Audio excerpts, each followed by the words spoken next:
He had a kid last week. Did he? Yeah. Who did? Badly drawn boy. Oh, right, okay. Badly drawn little boy, he's going to call it. Isn't he? Brilliant, Rick. Yeah. Well done. It's a sort of satire. I'd like to see that as a headline in a Stand and tabloid. deliver, oi, oi, money all your life. Oh. Now, going on. Oh, Carl, can we don't explain why panic. that's funny? Don't panic, Carl. I'm a professional. Don't worry. What's your concern, Carl? What's your concern? Nothing. Tell us. No. You can say. I can't. You can.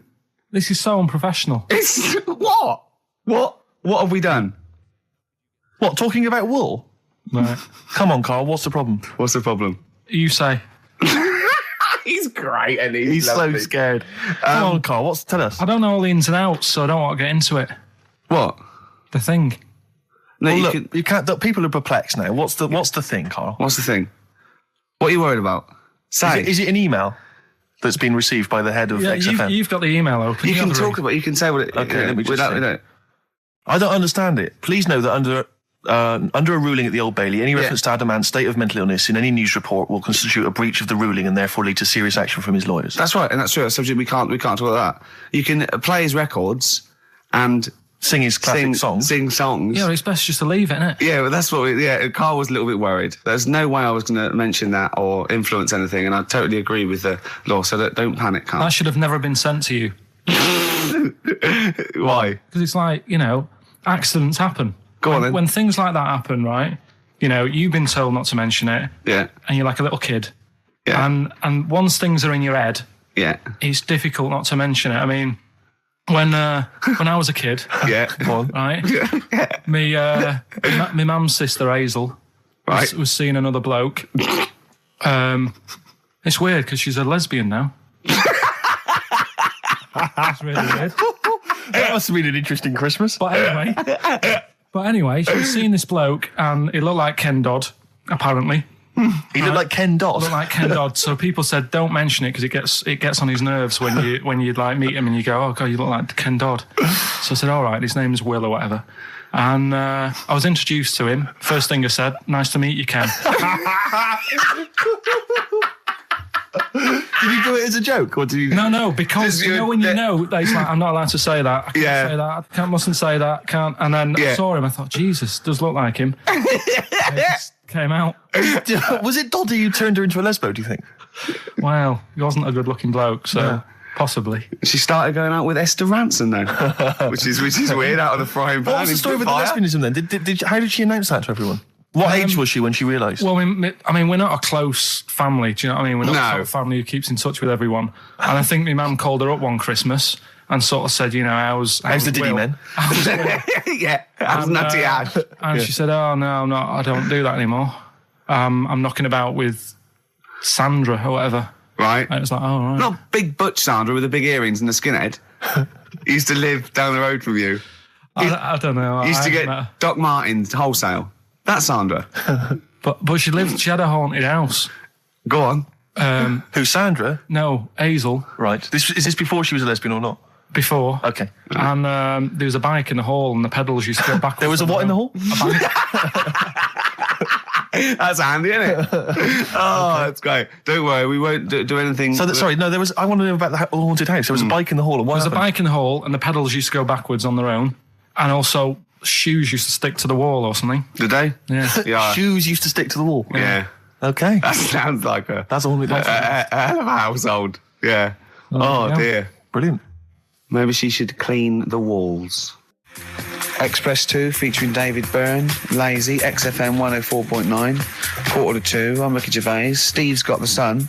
Yes, I'm just We're just going to be doing White Van Carl, where we ask Carl the questions the Sun asked some other bloke. That's right. Because we think Carl's got more to say than anyone on anything. Carl only tells the truth, by the way. Just remember that, listeners. Off you go. Yes, well, today's White Van Man in the Sun is John Slade. He owns his own door maintenance company. His answers are very informative, I have to say. But, Carl, what do you make of the Channel 4 producer, aged 30, who duped a school into believing he was a teenager for a documentary? Are you familiar with this story? No, go on. Well, basically, a 30-year-old guy kind of fooled the school into into thinking he was a pupil for a secret documentary. The school's outraged.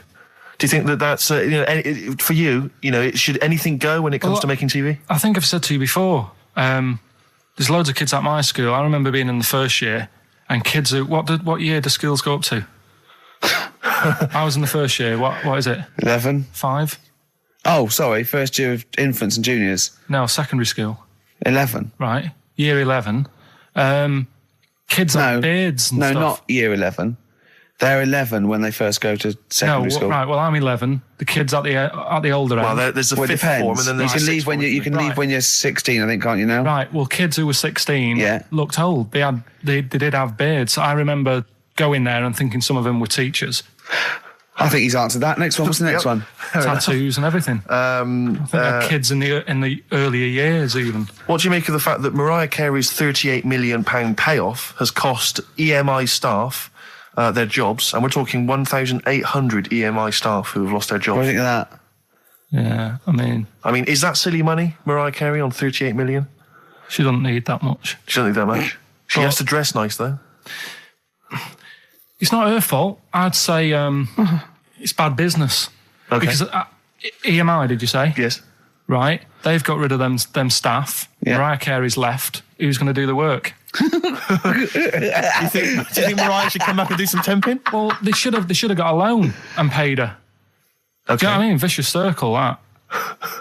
Right. Have you done a business degree or anything? Commerce. You did commerce. Where did you do that? What did you do with that? At school, I'd learned how to fill out a cheque, pay a bill, and I think I had a trip round Kellogg's. Did you get an O level or a GCSE? We know he didn't. You know, But was there a commerce exam, or was it just a division of can't maths? remember. What did you fill out a check? Was it a subset of It was maths? an option. It was like, if you want to do it, you can. What was it? Fill out a check. Pay a bill. Pay a bill. Have a visit round Round Kellogg's. Kellogg's, and I saw my sister's boyfriend there at the time. He sorted me out with some variety packs. Really? What was in them? You know, Rice Krispies and Good stuff. Cocoa Pops? Space Dust or whatever it is. Space Nuts. So, sorry, that wasn't Ken Dodd, no. No. That was someone else, wasn't it? That was an aunt. That was it, yeah. That wasn't Special K. Oh, dear. What about this then? Home Secretary David Blunkett admits that muggers rule some streets. Weird this, because when I was out with you... I don't believe it's going to be weird, whatever you say, Carl. when we were in that pub that night and we got talking about muggers and that, the tip is what I tend to do, because I nearly got mugged once. Act mental. You what? You nearly got mugged once? I nearly got mugged. Yeah. But I tried this technique of acting a bit mental. Right, and how did you act mental? Well, this guy wanted me trainers. And I was in Piccadilly Gardens in Manchester. It was quite late one night. Mm-hmm. And he come up, he said, I want them trainers. I said, you want them? I said, I worked hard for these. He said, how dare you come to me asking? And I got a bit livid. And he looked at me like, oh my God, he's got a right one here. And he left me. Were you acting mental or were you just mental? No, I put it on a bit. Were you not petrified though? Well, you don't think about it, do you, when you're sort of in the eyes of danger? Well, not you. Clearly, you're a brave man. So, what did you say? I just went a bit mad. I just kind of, because he said he wanted the trainers and they were dear ones at the time, and I just, no, you're not having these. So I've crafted you. I said I wanted these trainers. Yeah. And went on to tell him how I work at printers and I don't enjoy it, and I put in all these hours and that, and I have to cycle home for about 5 miles. And did he give you his trainers? Yeah. Did he have a knife or I anything? just left. No, it didn't get that. Didn't get that violent. Well, that's very brave of you, Carl. Yeah, it's That's good. good advice, though. Just act mental. See, what's it? Should have tried it the other night. Oh, Liza Minnelli. Yeah. Well, she says, I've worked hard for these diamonds. Yeah. Not easy being the daughter of Judy Garland. You don't know what it's like. Finally, apparently there was a crook that got a security job at Heathrow. Right, he was a crook and he got a job at Heathrow. As robbers steal another £2 million. Apparently security down there is lax. Yeah. Is that a concern for you? Is this another Yeah. 2 million? Yeah. Why is all this money at the airport? It's those sandwich shops. You know how they're really expensive, the sandwiches in when you're in a plane. They're like £2.50 for tuna, which is ludicrous. Yeah. That's basically the reason. What do you mean, why is all this money at airports? What is it doing there? Why? Have a go. No, have a go answering this yourself. Why is anything at an airport?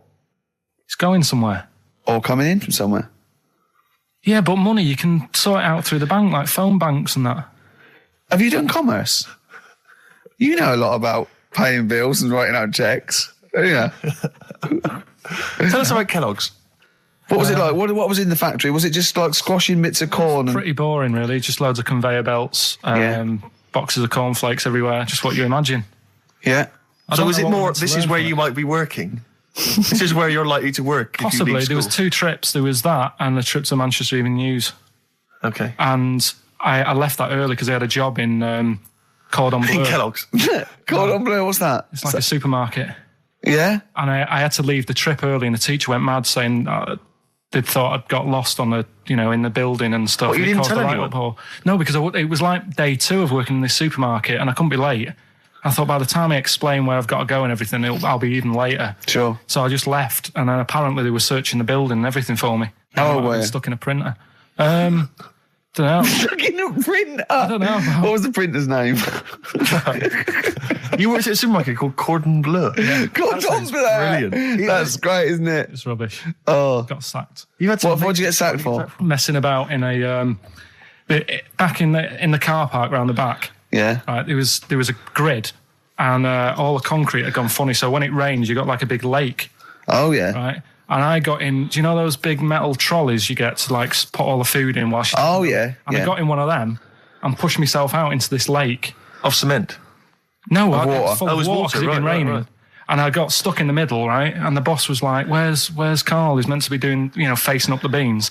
And I was like... And you were stranded in a lake. So someone said, I saw him messing about out the back. He came out and saw me stuck in the middle of this lake in a trolley. And he said, get back in. I said... Would you say, no, I'm filming sharks? I said, it's too deep. I can't get out. You'll have to pass me something. And he said, I'm not passing you nothing. He said, you can get out of there and walk through it. I said, I'm not. I've got my trainers on, probably the same ones. Yeah, you've risked your life for them. Yeah. I said, I'm not getting these wet. He said, what are you going to do? I said, I'm going to wait for the water to go down the grid.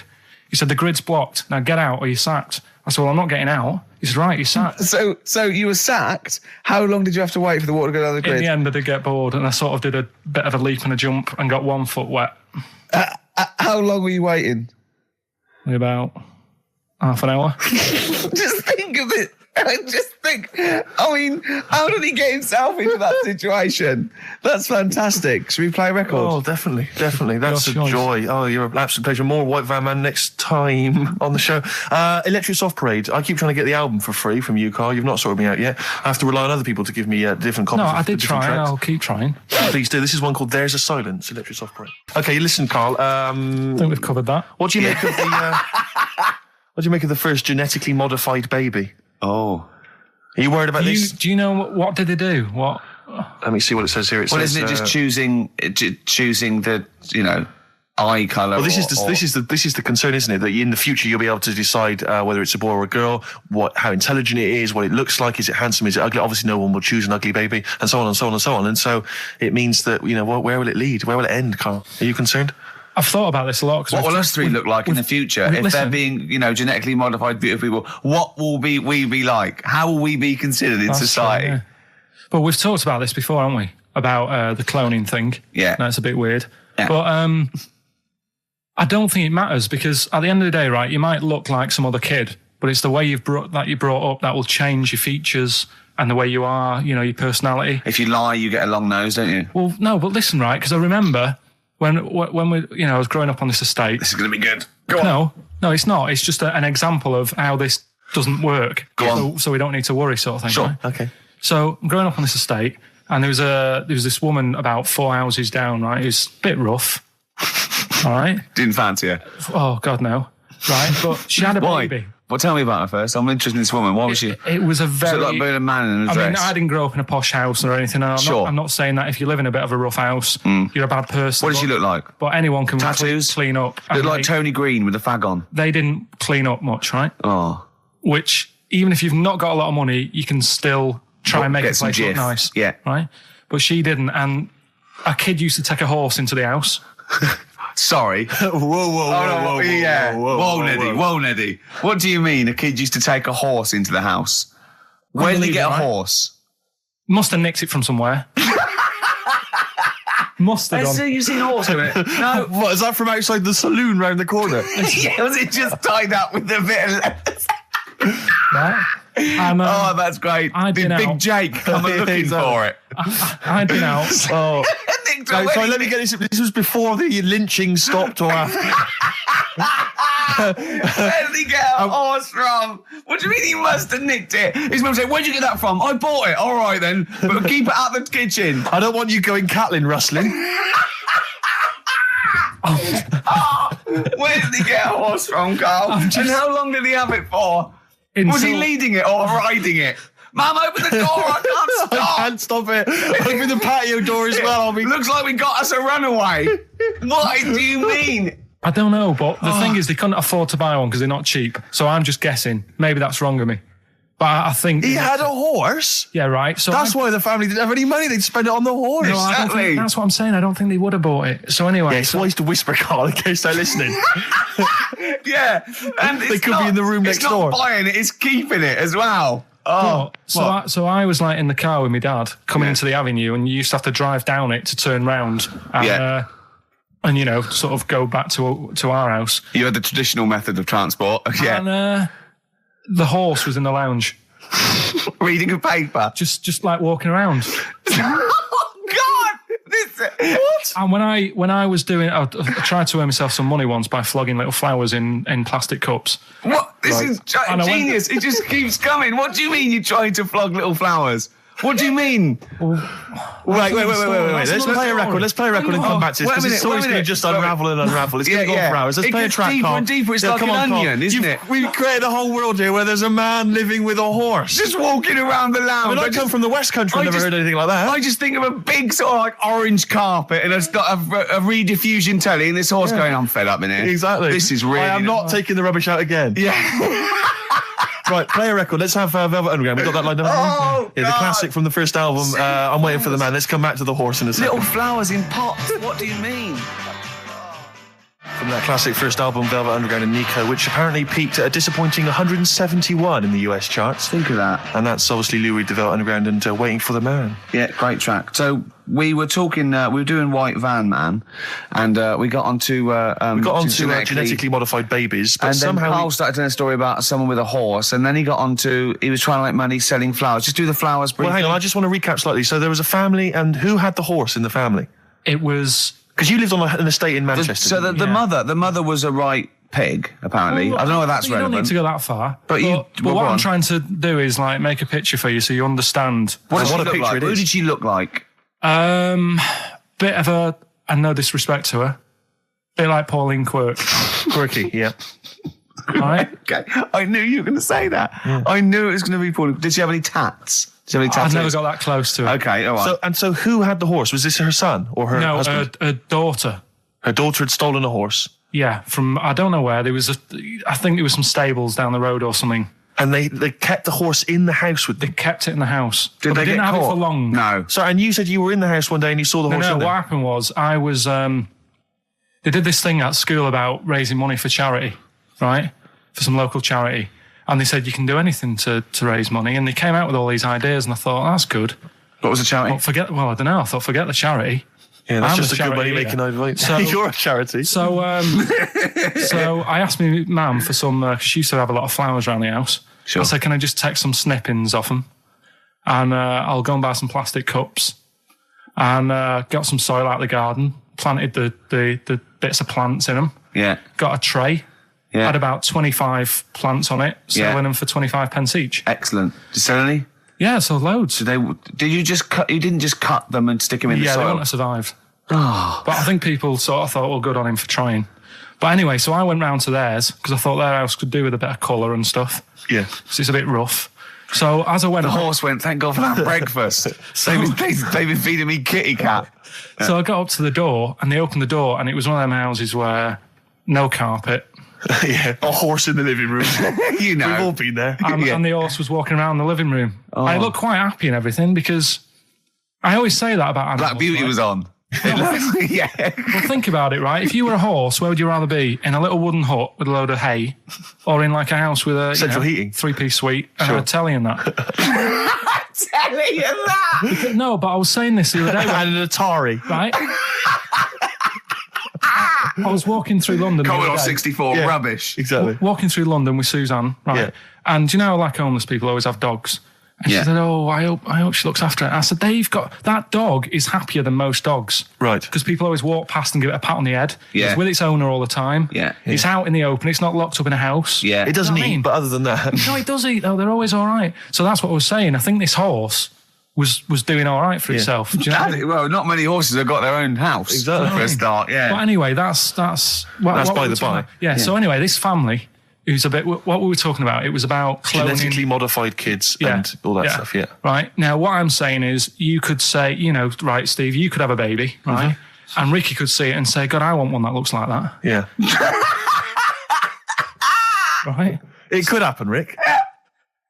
So Come on, work with him. So you take it to the doctors, and I don't know what they do. They inject it with something or whatever. Yep, that's how it's done. Yeah. And get a little baby, and there it is. It looks the same. Now, the thing is, you separate. You both go off and do your own things. Yep. Right?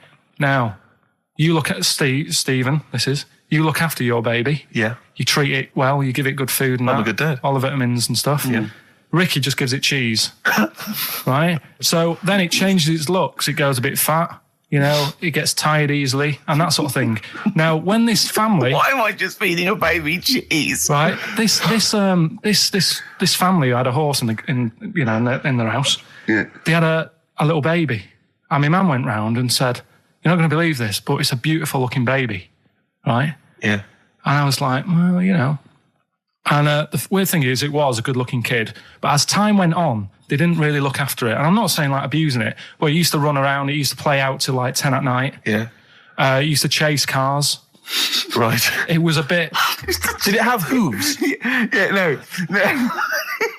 Chase cars. Right. What sort of kid chases cars? Oh, God. No. Was it called Rover? Did it catch sticks? It's Liam, it was called, right? Right. Now, the weird thing is, it was a good-looking kid, but as time went on, and all that, like, not eating properly, and its hair was all patchy. It's not Liam Gallagher, is it? And chasing cars and that, and it became an ugly kid. It's definitely Liam Gallagher. And that's what I'm saying, right? You can clone all you like, but at the end of the day, it's how you're brought up. Brilliant. Wow. Whoa. Life. Wow. That was a hell of a point. Oh, God. But am I right? You're always right, Carl. So, would you like to start on your... to Steve, because I've heard all these. We won't do them all. We'll start off with the Mr. Freeze. Tell Steve the story of Mr. Freeze. This is the first time he nearly died. This is the most serious of the lot, really. So, what it was, do you know, like, don't know if your mum and dad did the same thing, but, like, they do the weekly shopping on like, a Friday. Yeah. So when you got to Thursday, there wouldn't be much stuff left in the cupboard. It'd just be like, your Jacob's crackers and stuff like that. So when they'd been to the supermarket and they came back, I was like, what's that saying? Like a pig in... I loved it. It was like loads of food coming in, loads of biscuits. What is that saying? He nearly said pig in shit. Right. Is that the saying? Yeah. Right. So all this food comes in. Thank God he didn't. Otherwise he'd have been in trouble. That's true enough. Because he's culpable for our actions because he's the producer. So technically, that twat's in charge. Go on. Right, so anyway, there's loads of food. And I'm like, oh, yeah, look at this. And chocolate biscuits and, penguins and stuff. Bacon. And bacon. Just in case, you never know. So anyway, my mum and dad's putting the food away. Me and our kid are like, he's already grabbed something, gone back upstairs. It's like feral children. It's like a quest for fire. And then they run upstairs. What did he do? Sit under the bed, gnawing at some sort of pig's trotter. So I saw, do you remember Mr. Freeze Pops? I do, yeah. So they're kind of like popsicles, icicles. Yeah, but really long, like a foot long, right? Yeah. So I thought, I'll have one of them. So I grabbed it. Went for the nutritious stuff first. Absolutely. And like my mum and dad are putting this stuff away and what have you. And I rip it open and knock it back. Right, straight away, just right back like Swallow that. Swallow it, yeah. But it went down the wrong way, right? So down your shirt? So I was like, oh God, I can't breathe. And my mum and dad didn't even know what I'd ate. Do you know what I mean? I ate it so quick. Yeah. And I'm sort of tapping my mum on the back, going, and she's going, oh God, he's choking again, because I was always choking. If there was one thing, I don't know if I've got like a small throat, but I mean, even Ricky knows I can't drink that much, can I? Yeah. Do you know, or eat pebbles. I'm not a quick drinker. I'd always, I think I'm scared of like swallowing stuff. Yeah. And it was like bottle tops and mint imperials and stuff. I was always choking on stuff. Oh, jeez. So anyway, she's going, oh God, what's he picked up on it now?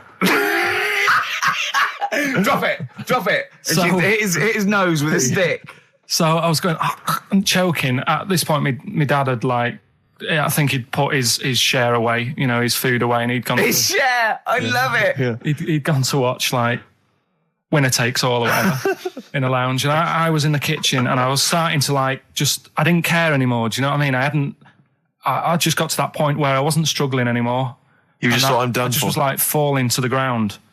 And my mum's going, get in here, I think it's serious. And my dad comes in and sort of starts shouting at me, saying that's what you get for being greedy. He didn't even know what I'd eaten. Well, it was the moment to teach you a lesson, certainly. So he's there like that, and my mum's going, oh, look at him. And my lips were going purple, and my eyes were rolling into the back of my head. You look like Marilyn Manson. And so anyway, she grabbed me from behind and did that fireman thing. The Heimlich manoeuvre. Yeah. And, winded me. And it came up, and I was all right. What, the whole popsicle came flying back out? You see, that's what I don't understand.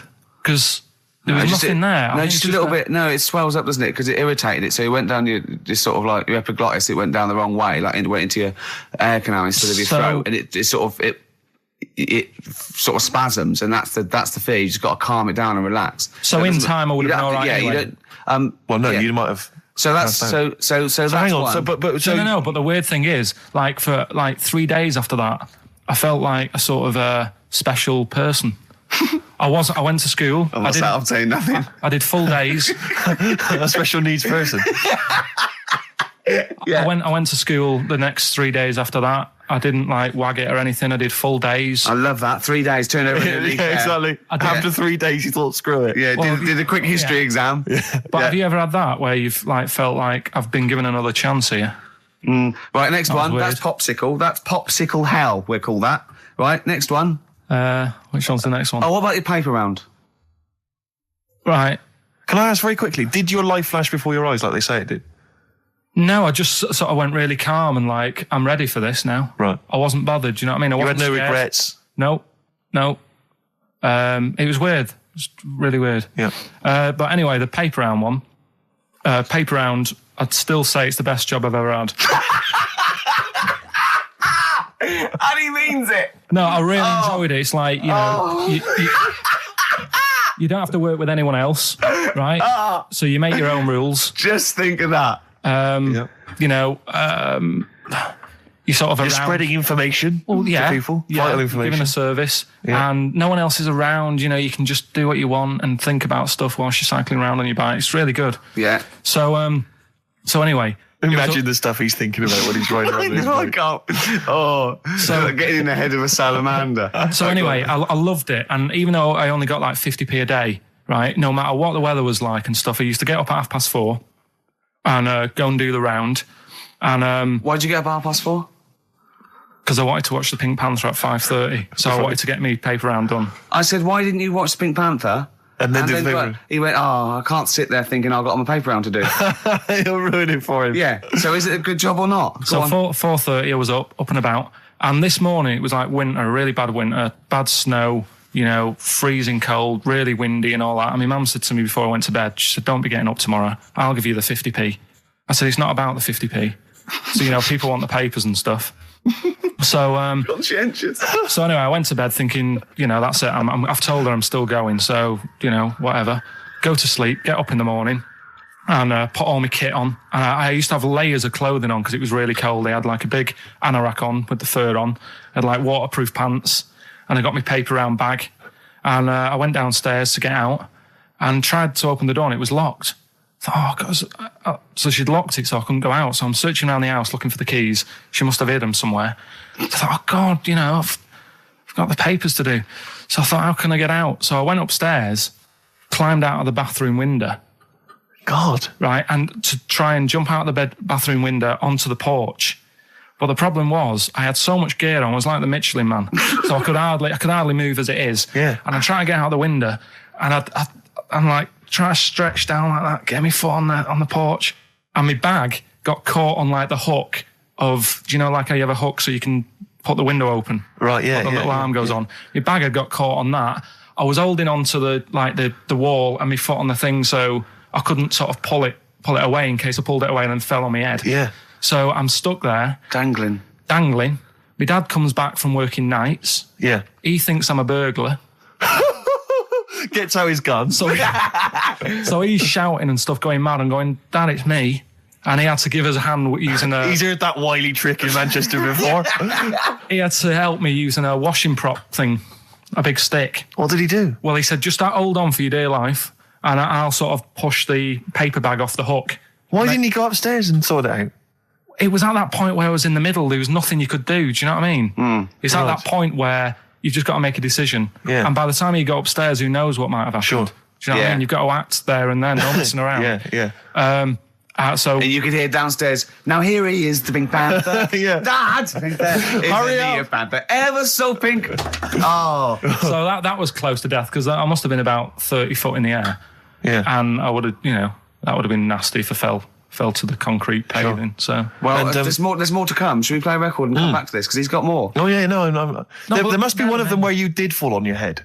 This is the one I'm waiting for. There's got to be one. That was explained so much. Yeah. I nearly broke my back. Jeez. Once. My dad said, I bet I can't kick me height. And I said, I bet I can. And I don't remember this. You didn't tell me this one. I bet it can what? I was in the garden, summer's day, and it was that era when like doing kung fu and all that was really popular. Sure. And I was like messing about in the garden, punching the tree and stuff. And my dad said... What a kid he must have been. My dad said, I bet you can't kick your height. Kick your height? What, Yeah. you mean kick as high as yourself? Yeah, so I must have been like 5 foot or something then. And I said, of course I can. So I bet you can't. But instead of doing it on the grass, I did it on like the concrete bit. Kicked it, actually did it. I went, there you go. But then like get my foot down quick enough and land on you my back. paused to say, there, I've done it. Yeah. As opposed to putting your foot back on the ground. And landed on my back, and I'd still get back trouble now. Do you? Because they say that, don't they? So, to cut a long story short, he gave me about 4 or 5 near-death experiences, and he went, and the whole point of this, he went, so that's why I think I'm going to die of something horrible, like cancer. And I went, why? He went, right, you ready for this? Yeah. He said, well, I don't check my balls. Wait. He said, I don't like the feel. Carl, always check your balls. Do you I check don't like the yours? feel. Why don't you like the feel of your own balls? They just... I mean, you know that I don't like bodies anyway. Right. Do you know what I mean? It worries me a bit that you've got all that going on in your body, right? And your skin's keeping it all in place. Stop. We're going down a whole other avenue of discussion. Let's play a track. Let's come back to it. Oh, right. I've brought in this. This is free. You'll know from the jeans commercials. Yeah, All Right Now. Long time ago. All Right Now, yeah. But this is a great little track. This is My Brother Jake. Carl, any more? I'll tell that story that you were telling me about your dad when he was driving. Well, it's just that you were talking about... Well, I mentioned Forrest Gump. Yeah. And the Forrest Gump types. When my dad was when he was a taxi driver, Yeah. you used to have to sort of do your bit for the local area Oh, God. by taking the Forrest Gump people to Blackpool. Yeah. Is that what they're called now? The Forrest Gump people? Is that what the organisations that support them asked for them to be referred to? A minibus with Exactly. Life is a Box of Chocolates. exactly. .com. Well, Forrest Gump types. It must have been, so you work with these people. It was the people with learning difficulties. yeah. And I used to get 5. Coming home must have been a busman's holiday. So he got 5 of them in the cab. Yeah. And they had to go to Blackpool, and 4 of them were really good, behaving themselves, didn't mess about, weren't fighting and stuff. But there was one who was just causing loads of trouble, and they couldn't control him. Oh, and what you've got to be able to do with people like that, you don't want them to get stressed out because it's not good for them. It stresses them out, and you could end up with a bit. Thanks, Dr. Carl. You could end up with a bit of a riot on your hands. So he thought, I'll nip this one in the bud right now. And he pulled up just on the outskirts of Blackpool. And he took the one out that was causing problems and put it in a wheelie bin. Oh, no. Oh, I'm sorry. I apologise. He did what? Oh, He did it for the good of the others. He put it in a wheelie bin. He was having a good time. He thought it was one of the rides. Can you stop saying it? Him. Yeah. He was having a good time, and once he calmed down, my dad went back and picked him up, and he was fine. He had a good What, time. he left him in there the whole time the others were in Blackpool? No, he left him there, not the whole day, probably about an hour and a half. In a wheelie bin? In a wheelie bin. Why couldn't he get out? Because, like, his arms were trapped on the thing. One of those... He tied him up? No, do you know, like, because he was a big fella, and, like, he managed to get him in so his arms were down the side like that, so he was a bit trapped. Wasn't he screaming and crying and stuff? He was making a bit of noise, but, do you know what I mean? What, you feel serving right? Well, but anyway, I didn't really want to talk about it. You just bbrought it up because of Forrest Gump. Did his family know about this? Is this the first time they'd have heard about this? He didn't get asked to do it again. Because I remember, I think all kids go through a phase of shoplifting. Well, and when I was going through it, I used to just little things, just like magic markers and magazines, Mars bars, that sort of thing. Yeah. And cigars and dildos. And one day, right? Same thing. That my mate Anthony, his mum called up my mum and said, "I've got to meet up with you. I've got to have a word with you." And she said, "What about?" She said, "I don't want to talk about it over the phone." So she goes, "Oh, right. Well, yeah, come round tonight then." So anyway, my mum sees me. She don't want to be in an awkward position and, like, be a bit embarrassed and what have you. So she sees me and she goes, "Right, Anthony's mum's coming round. What have you been doing?" Yeah.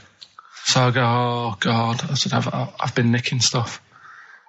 So she goes, "Like what?" So, not big stuff. I've had a few calculators and Mars bars and stuff. How many? I'll just work it out. Hold on. Works out at 7.2 per day. So, how many calculators do you need? So it was when that phase. You failed maths, didn't you? Everyone wanted a calculator. It was like a trendy thing, wasn't it? Right. Oh, yeah. In Manchester a couple of years ago, yeah. So anyway, I told her all this and I confessed to, like, computers will make it there one day. I confessed to There's magic in the back of battery. Go on. Confessed to nicking all this stuff. She comes round. She only wanted to borrow some money.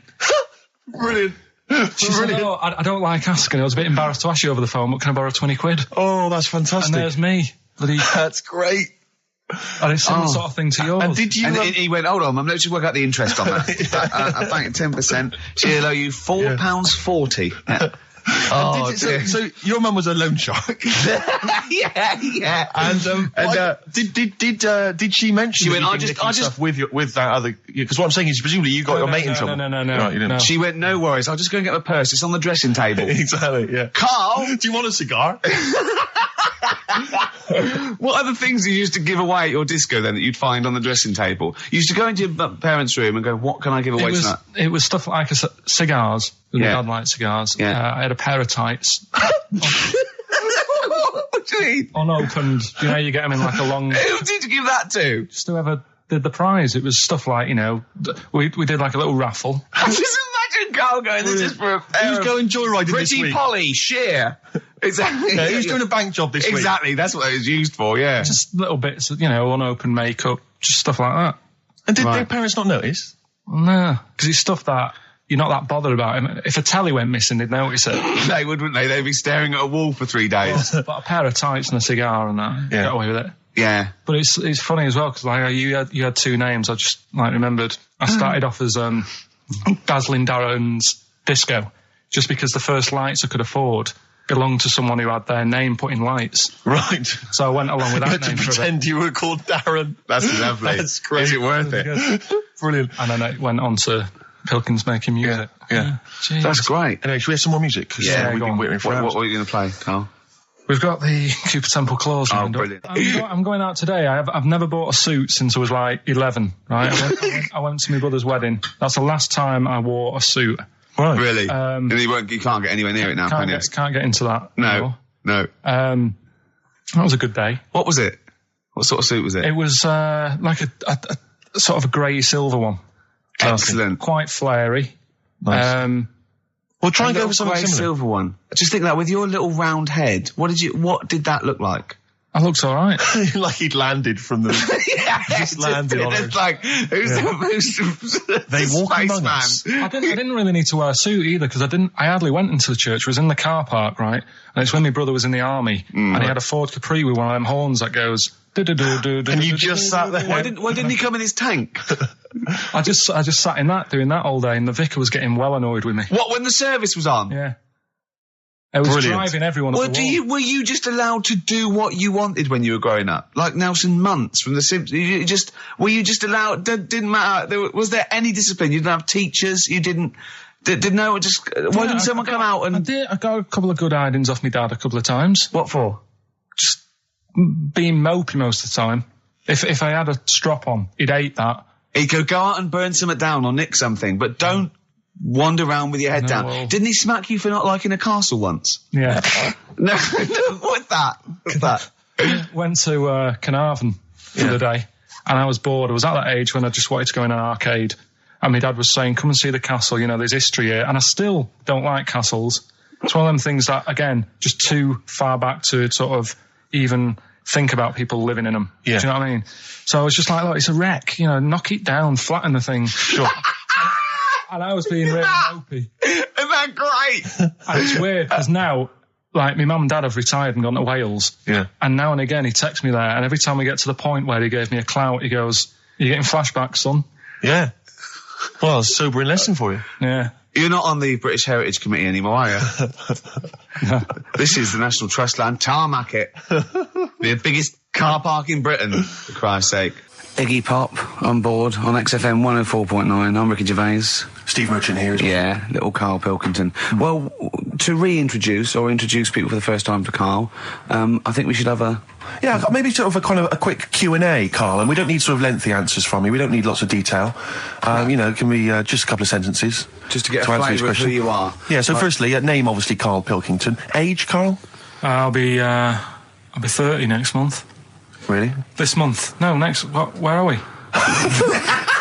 I don't think we need to ask any more questions. I think we've done it. That's it. I think we've Welcome done it to the world of Karl Pilkington. I think that... Oh, I thought it would take 3 or 4 I thought questions it was going to be at least, to really explain that was the Karl first was question. about. Absolutely God. incredible. But we can't really leave it there because we haven't got enough else to do to fill up the 2 hours. So let's pursue this line of inquiry. Yeah. Age. What was the age, Karl? In a couple of months. When were you born? I'll be 72. Right. What month? What day? I'm on the cusp. You're on the cusp of a day. Well, 23rd of September. Okay. 72. So anyway. Okay, right, good. I know you were talking there about, obviously, your star sign where you're on the cusp. Yeah. You believe in that, do you? No. You don't believe in star signs? No, not really. But you do believe in ghosts, I understand. No, because paranormal. but the star sign thing, you've got how many different star signs are they? 12, innit? Right, and then you've got, like, loads of people. Yeah. You do the math. So they're saying that, there's only 12 different sorts of people in the world. Exactly. That's exactly right. It's made up. It's made up nonsense. It's non-science. It's pseudoscience. It's hairy man and dyed hair woman science. Yes. Isn't it? All right. Yeah. Anyway, back to you, Karl. Where were you born? In Manchester. Okay. What GCSE results did you get? I got was it an E? You got an E. You got an E in history. And how did you find out that information? You found out because you thought you couldn't remember what you got. You didn't turn up, and you thought you'd done about 3, one of which wasn't history. And actually, I knew I did art. Yeah, you didn't. I'm telling you didn't because we checked. Yeah. You did 1. You turned up for history. You did history. You got an E in history. I definitely did art. I made a little clay man. Yeah, you got to register for O-levels. You don't just do it and then phone up and say, "How was that?" Yeah. And I go, I'm sending you a clay man. See what you think. Send me a grade. Yeah, there's forms to fill out and things like that, Karl. Anyway, who was your closest childhood friend? Closest? At what age? Well, when you were young, when you were. I remember this. It's a fella. Someone making, isn't it? Well, he wasn't really a close mate. Darren Buckley was me. Darren Buckley. Yeah, he was me. Tell us briefly about Darren. I've forgotten about Darren. He's the one who. All the girls liked him. He had permed hair. He used to have his hair like a footballer. Sure. Were you jealous of him? His dad was a copper. Did you hang around with Darren like in the hope of getting maybe his kind of cast-offs? Nah. It's weird with me, and I wasn't that bothered about having loads of mates and that. I sort of... Sure. I had lots of mates, but I could do without them. You had a magpie, didn't you? I was happy playing with my magpie. Yeah, what happened to him? It flew away. Yeah. But I wasn't bothered because it was giving me grief towards the end, wasn't it? It was popping me grifter tyres and that. Yeah, sure. Flying down, pecking me head. Sure. Now, you went to school with a number of different interesting people, some of whom two were of which, freaks. I understand, had big heads and webbed toes. Is that right? Yet they were not related to each other, and they weren't friends with each other. Why weren't they friends with each other? Because that'd be obvious. Did they wear shoes, or did they walk around in their webbed? Were they good at swimming? Were they good at swimming? I don't know. I don't think they ever went swimming. Did they ever talk? Did they ever look over at each other and think, Yeah, we should hang out more. I told you something in the week as well. There was another lad at school had a pigeon chest. He had a what? Can we come back to this? He had a pigeon I think chest. we should play a record, Carl, because I think we've hooked them now. Yeah. I think There's no one switching off now, Rick. No, play a record. Blur, Coffee and TV. Carl, I said it's not the best Blur song when it was playing. You know, I don't want to diss it, but you know, it's not the best one. I mean, that's Absolutely not. fact. Sure. You know, Carl went like the video though, that little milk carton. Yeah. Bit sad, it's tragic, isn't it? He went, this is all to himself, I'm not even joining in. And then he went, yeah, but it's alright at the end. He goes to heaven, he finds a little girl milk carton. Just lives out a little thing and is that like you on your paper round, that little milk carton, walking around like that? I imagine you... Oh, people don't know, but if you just tuned in, Carl had a paper round. It's his favourite job ever. And he maintains it's the best job he's ever had. Isn't it, Carl? Go on. I don't know what's so weird about that. It's a paper round. Yeah, but look forget It's not all the most that. fulfilling of jobs. Look at the way it works, right? You get it out of the way at the start of the day, so you got the rest of the day to yourself. It's the same as signing on. You're your own boss. You know. Same as signing on. Well, you're not your own boss. The guy at the news agent's your boss. Yeah. Yeah. But That's great. You've proven me wrong there. Yeah. Yeah, that's great. Nah. Yeah. Nah, not really. Would that stand up in court? Where you were found with the dagger? Nah. Was I? when are we playing the new game? Oh, Carl's got a new game. Carl's very excited. Oh, But we were talking about something before we played the record. The freaks used to go. You had people with big heads, two web feet, didn't hang around each other. That would be too obvious. You had a fella with a pigeon chest. Yeah, what's the story with the pigeon chest? Don't know how it happened. It was like it looked like somebody sort of hit him on the back with a big hammer, and it had come out at the front. Yeah. And I've never seen it since. Could that have been the answer? What? Why he had it? Why had it? Possibly, I suppose, in your neck of the woods. Yeah. Don't know. Never asked him. It's just come back to haunt you, has it, the pigeon chest? No, it's just that when you mentioned about kids at school, I forgot all about him. He's talking about the kids with the web feet and the big heads. Yeah. And I forgot about the little old The pigeon chest pigeon lad. boy. Yeah, pigeon. Yeah. You remember that time when I nearly died when I choked on a Mr. Freeze pop? Right? No, tell us that one again. No, I told you, didn't I? Tell us again. Yeah, but the people will remember it, and then it's... They weren't listening. Go on. What happened? It was ages ago when my mum and dad used to go out shopping on a Friday. 1970s? Get the food in. get a week's load of food in the cupboard and that, and we'd, they'd come in with all the food, and we'd all be like, oh, God, there's no food left on a Thursday, really, so we'd all be hungry on the Friday by the time the food got in. I love that. And That they wouldn't eat it. I imagine him like jackal puppies. Yeah. Just like licking your parents' mouth for food as they come through the door. So they come in from the supermarket, they're emptying the box. Our kid had got some biscuits and what have you. Frenzy, just a feeding frenzy, like pigeons. I grabbed the Mr. Freeze pop and knocked it back really quick, but it wasn't frozen, so I knocked it back so it was like a liquid, and it went down the wrong way, right, and I was choking, right, and I nearly died. It must have been about... How long can you go before you die? A couple of minutes to do Right, it. I reckon about a minute 50. Right, I was really close to dying. How do you know you were close to dying? Did your life flash before you? No, but I just was like... There's loads of instances of him eating pops. Yeah, exactly. I just was dead. 40 of those. Whatever, right? What do anyway. you think you'd see if your life flashed past you? What do you think, which elements would stand out for you, do you think? What? Start now, go back. What do you remember? What's the first thing you remember? As a kid? Yeah, just tell it now. Being in the hall and having our dog licking my face. That's your earliest memory? Yeah. Okay, what's the next one? Right, next one's probably being at being at primary school with Lindsay. Yeah. Was that your girlfriend? Well, a little friend who was a girl. Sure. And we used to have like tins with letters in, and you'd have to write stuff. But anyway, what were we doing? What? He got confused. Right, so anyway. I'm intrigued by the dog that was licking your face. Well, bin that. We won't win that. No, it's a great feature. I just think you need to be a little bit more careful about what you consider to be education. Go on, All funny. right, I fell over. All right, well, We'll work on it next week. Play a tune, and what have you got for us? Because we've got a big competition. We've Come got to on. do the competition. We've only got 25 Yeah, well, come on, Don't then, worry quick, about then. it, Carl. Do Play a something, tune. play We'll a come back with tune. Rockbusters. What are we do you wanna playing? play? Let's play a bit of Tupac. Oh, that's what I'm coming out to, isn't it? Yeah, Fight. exactly. Yeah. Imagine it. Whack it up, whack it up.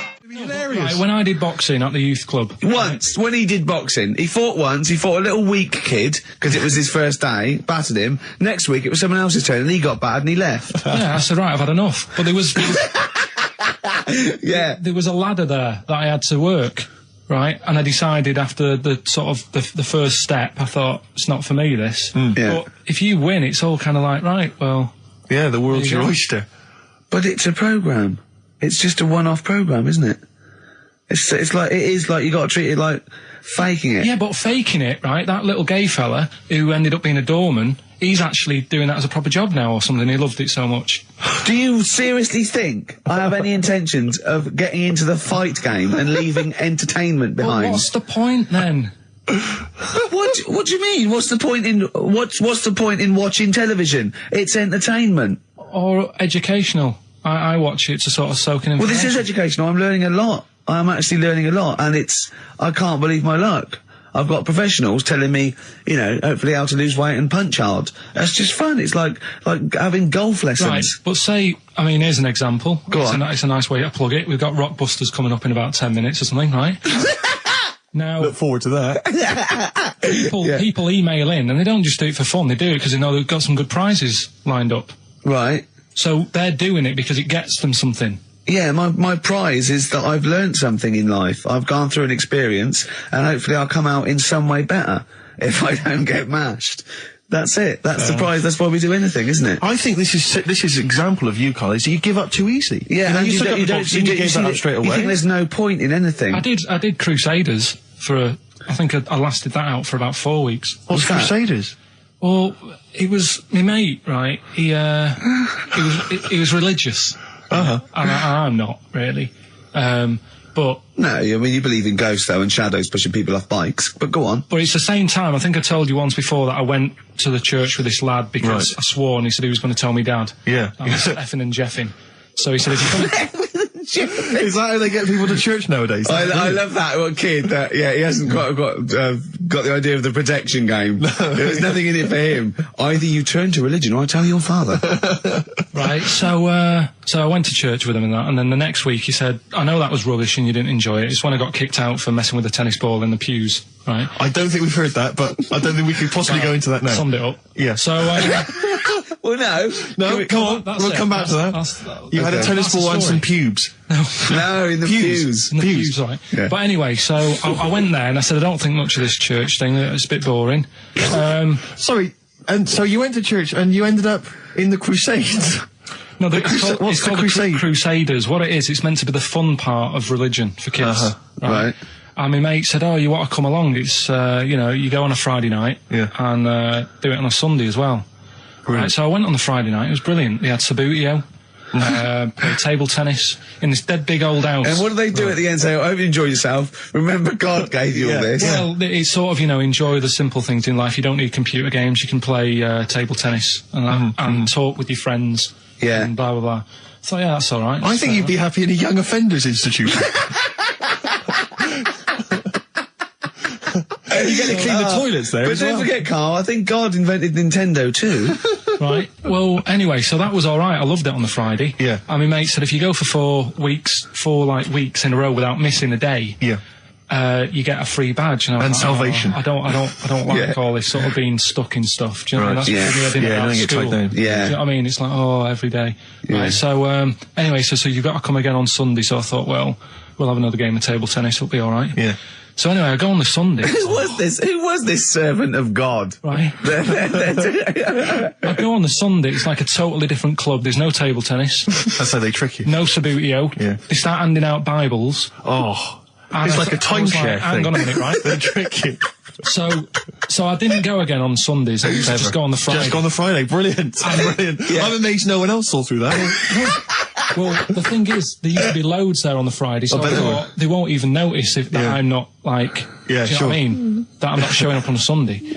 So anyway, carried on. It was Just brilliant. this kid and the vicar. Oh, I love that. You got one over on the church. So I was loving it, right? Playing table tennis and that. Yeah, and then on a Sunday, they found out where I live, and the head fella started coming round, knocking on the door. God.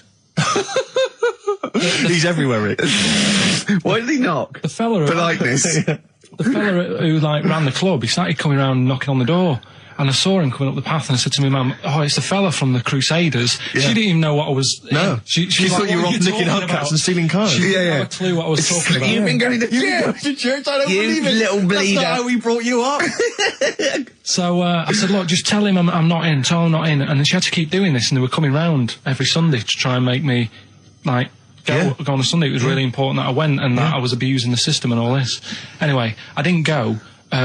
And then Why didn't they just tell you on next time we turned up on a Friday?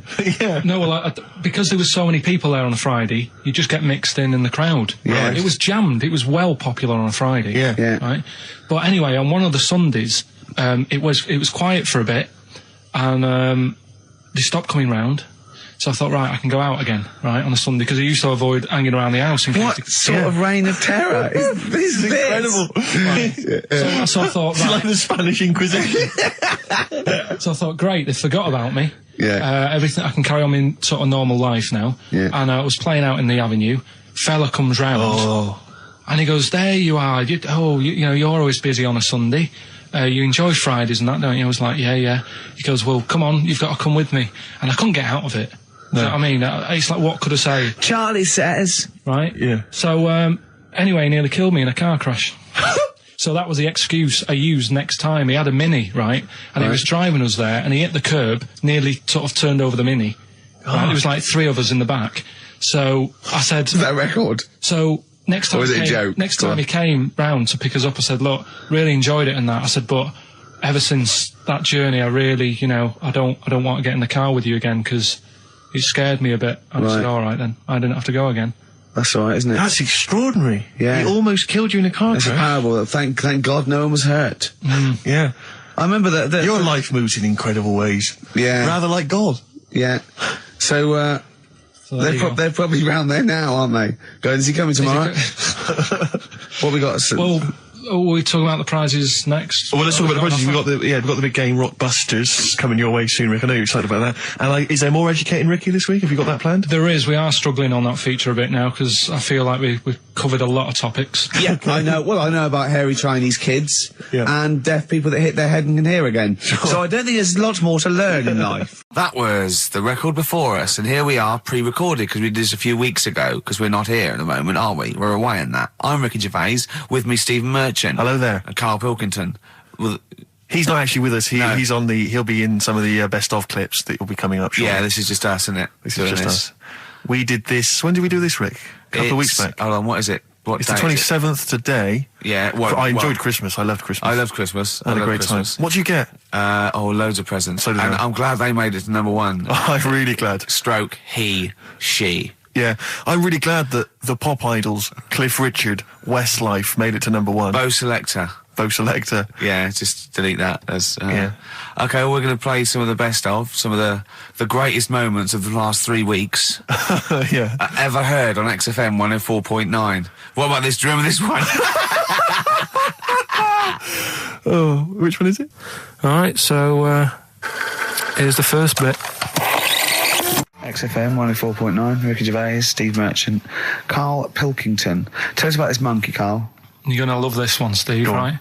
right? Yeah, so last week we were talking about how, like, a lad left his family because there was problems at home and that. He went and lived in the wood. He got airy, right? No. Leave it there, Rick. We haven't got time to go into Right, it. so... That's what happened. And that's what happened. He lived with the monkeys. He went airy. That's what happened. Looked into some other stuff about, like, airy kids and all that. Yeah. Came across this story about a bloke, right, who worked in a zoo, Oh, dear. right? So... Trouble's brewing. loving his job and that, but it's quite a lonely sort of job because you don't see many people. You're just dealing with animals all the time, right? So anyway, he gets a bit pally with a monkey because it's the closest thing to a human. Well, that ape is. Right. Yeah, but you can't really go that close to apes. They're dangerous. What do you mean? What type was it? Do you Just mean let him tell the story. Was it a chimpanzee? I reckon it was a chimp. Yeah. Yeah, it was You a don't chimp. even know. So It was that's a an chimp. ape. It was a Okay. chimp. Yeah, but it doesn't matter, does So it? he It's the gets story. pally with him. Right, so he gets pally with Well, him. did they go on and holiday together? Well, no, I mean, it starts On the off. pool It together. starts off just checking each other out and probably sharing lunch and that together. Yeah. Right. Anyway, this goes on for a while. They're getting on well on that, and then after a while, right, the monkey starts sort of imitating him a bit more and sort of walking upright. Oh God. Yeah. Right.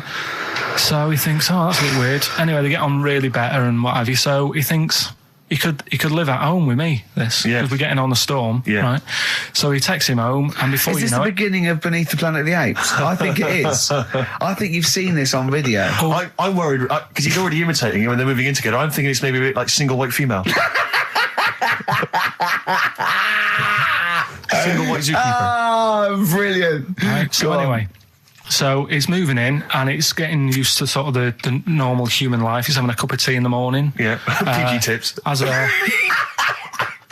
He finishes the day off with Oh dear. Finish the day off with what? He with does, a he doesn't little have to brandy. move a piano at one He point, does he? finishes the day off with a little brandy. Yeah.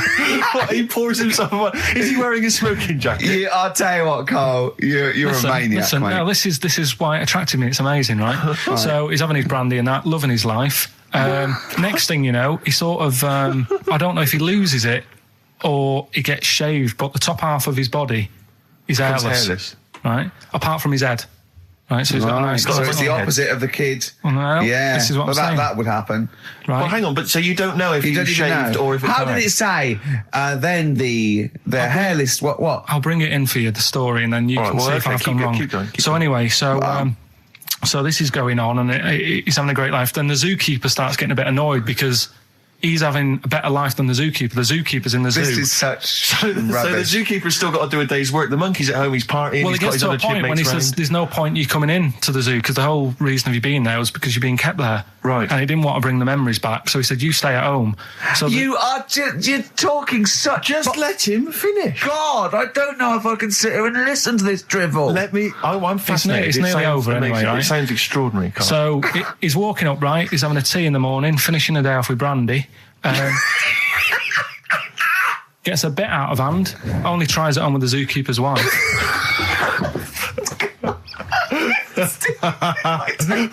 Make him go away, Steve. How does he do that? Well, because he's around humans a lot, he becomes a bit of a charmer. And But what is it that he could do to seduce her? Pick fleas out of her? he didn't say. But- He was built. Yeah, it's well done. so what about that? What do you mean, what about it, Carl? It's obviously not true. I don't understand how. I love the fact he becomes a charmer. He's got better taste in brandy. Exactly. And What was it that he was doing that seduced her? I don't know. I thought maybe because he was at home more than the zookeeper was. But what would he be doing, I Carl? love the fact that- He's not going to be talking with her. They're not going to be playing like, Trivia Pursuit. Maybe she liked the silent type. He didn't go into that. He just said that's when the trouble started. Carl, play a record. Right. Is that what Suzanne did when she brought you in? Ricky Gervais, Steve Merchant, and Karl Pilkington. Not done a lot. Maybe you should earn your money as you get to Mondays off for this 2 hours of nonsense. What are you on about? I've done loads of stuff. Yeah. Well, same old. Yeah. Let's have something new, something fresh. Well, I've been looking around, right, on the internet for stuff. On the internet. Yeah. Your Bible, where you get all your information about the world and the universe and morality from. And you know, like how I always say to you, I don't really read that much of it. I just read the headline, Perfect. right? Yeah. Anna Nova have sort of nicked that idea to grab you. Nicked what idea? Well, to sort of get to the meat straight away at the top. Do you know what I mean? The headline to the story and everything. What? Right, these are But stories. the headlines already existed. That was why you thought that was going to not happen. like this, though. All right. Headline. Oh, these are all headlines, right? Vibrating shoes could stop elderly falling. Do you know what I mean? Oh, God. You don't need... Vibrating shoes could stop elderly falling. Yeah, that's the story. You don't need to read on. That's what I'm saying. Well, Right, could you because read that anyway? Can't be bothered. Read on anyway. Well, Read- you have a look at that in a bit, right? Okay, so what interesting. this is frustrating radio if you're sitting at home. No, well, it's not on. They've turned it off. If you want to know more, you know where to go. That's what I'm saying. That's what they should do in the news. Get the news done in Bong. a minute. There's a good story about Iraq. Right. Bong. Look it up. Look it up on the internet. Anna Nova. Give us another bong. Bong. Family sick of living on Butthole Road. Oh, brilliant. Bong. Man wears same shoes for 60 years. Oh, bong. This isn't that good. Some fella pulls a train with his teeth. And in lighter news, I remember that. Triple Donald, this one isn't very good. And the last one, man fails to break clothes pegs on face record. She's always good. Well, that's the one I did read on about. I love that, all those. That's the one he read on about. Go on then. Just Why is that news? He fails to make a record. So did I today. I know, yeah. I failed the long jump record today. yeah, didn't even take part. No, I was rubbish. But what are the rules on world records and that? I don't know if there are rules. There are certain things you can't. I mean, it's the Guinness Book of Records, isn't it? Really, that's the arbiter, isn't it? Yeah, but is there anything, if you said you wanted to do it, would they say, well, you can't do that? Yeah, they've stopped some gluttony records. Obviously, things that are in danger. It's anything that's illegal. Yeah, anything that's immoral. Yeah, like that American serial killer that just got discovered. Yeah. Having killed 47 women. I don't think he can make that into the Guinness Book of Records. No, because people would be trying to beat it, won't they? But there was some other story about a fella eating watches and that. That can't be good for you. So why don't they say, look, don't do that, do something else? He wanted to stay regular. Do you know what I mean? Though? I just wondered. What do you mean he was any... eating watches? He just said he was eating watches. He got about 3 in about a minute. How did he time it? Do you know what I mean, though? Something I watched the other night, that was just good. Again, you know, I learn stuff from the telly. I don't watch the news. Yeah, well, you don't learn stuff from the telly. Yeah, I'll tell you what, though. You told us there's a fat baby in the world. Forget about them. There's a spider eats chickens and there was a fat kid. Forget them in Iceland, right? Yeah. We'll give them Rockbusters later to do, right? Iceland! But what's the name? I'll tell you what is interesting, Steve. I didn't know that much about it. Autism. Okay. Oh, good. With some more entertaining stuff on XFM 104.9. No. Just to cheer up people. Go on, then. What? Come on. No, right. Have you heard about it, Steve? What Autism. It scares me to death when he comes up, when he touches on a serious subject. We've been talking about wheeling a dead pope round, the Chinese don't age well, and ginger people are hated. And now we're going to touch on a really, I mean, No, I said- my heart's in my throat. Go on, Carl, then. Tell me your insights to autism. Right, well, there was this, again, Channel 4 coming up with some good stuff at the moment, right? That might have been Channel 5. But what's the name? It was It's the attention span I like. Oh. these people who, they've got like this autism thing going on. Yeah. And they sort of take in a lot of information. They get sort of they get so into it that they know everything about that subject and what have you, right? And there was this lad who, he knew everything, right, about EastEnders. Right. He sort of, the cameraman was saying to him, so, you know, why EastEnders and that? And he said, I don't know, I just like it. And he said, I remember when I first watched it, it was a Thursday, it was 5 to 8, Pauline Fowler walked in, she had a pink jumper on, she said, all right, love. And he remembers everything from that moment on. Yeah. Right, and everything, which is great, but then the way the programme was making out, it was almost like they were saying it's a disability. Right. When in a way, it's more like a superpower. Sure. Like Rain Man. But if you can take it, Rain Man. No, I'm he not. has special autistic powers. Oh, God, we must send for Rain Man. I don't know what to do. So I don't know what to do. So he would be a great contestant on Mastermind. Sort of autistic Mastermind. He'd Well, be what I'm dynamite. saying is, don't be watching EastEnders though. Sort of, why didn't they give him an encyclopedia and say, get into that? Sure. That'll be useful. Yeah. Keep him away from EastEnders. Wasting his time there. But I don't think it is a disability. No. Yeah, I there are other things, and they're not. It's also autism is a matter of degrees. From what I know, and I'm sorry to have to do this, but I feel that I have to at least be the voice of reason, as ill-educated as I am on the subject. But I think there's degrees of autism. I think some are higher performance than others. There's other issues with it. It's not they're just got good memories. They don't go around doing tricks for people because they can remember stuff. There are other issues with it. Do you know what I mean? Well, I mean, they seemed a bit... But you watched the programme. What did you learn? That he knows when Pauline Fowler came in. Yeah, I mean, there was other bits where they couldn't control her emotions and stuff. Oh, that other little bit, yeah. But the main bit of it was he can soak up information and stuff, and I'm just saying it didn't seem really bad. Do you know what I mean? There's disabilities where people say that's a bad disability. It's like how people say about... this is brilliant. This is just like... this is amazing to be in a room with this man. It's incredible. You just wind him up and listen to what comes out. And I'm going to sit back now. I'm not going to defend you or explain anything. Just go on and tell me about the other disabilities that are worse. What I mean is how people can sometimes easily get mixed up. How people are scared of like a cyclop. When at the end of the day, he's got a disability. A bloke with Who's scared of a cyclop? No, it's apart just from like Jason and his Argonauts. Where's this cyclop that you're scared of? No, I'm just saying in history and in books and that. No, not in history. History happened. Yeah. What are you thinking of? You're mixing history with Greek mythology and Roman mythology and every other type of mythology. What do you mean? There wasn't really a giant cyclop that went round picking up ships and throwing them around. That's not history, Carl. Do you think Batman's history? No, but it was ages ago, wasn't it, when we were sort of forming. No, I'm not saying it didn't happen ages ago. I'm saying it didn't happen. Well, it might have done. I mean, what's so ridiculous about a fellow with one eye? In the middle of his head, and he's big and scary and lives in a cave. Why is he scary? Because if he had 8 eyes, I'd be scared of him. At the end of the day, he's got a disability. We'll talk about it in a bit. 4.9, I'm Ricky Gervais, with me Stephen Merchant.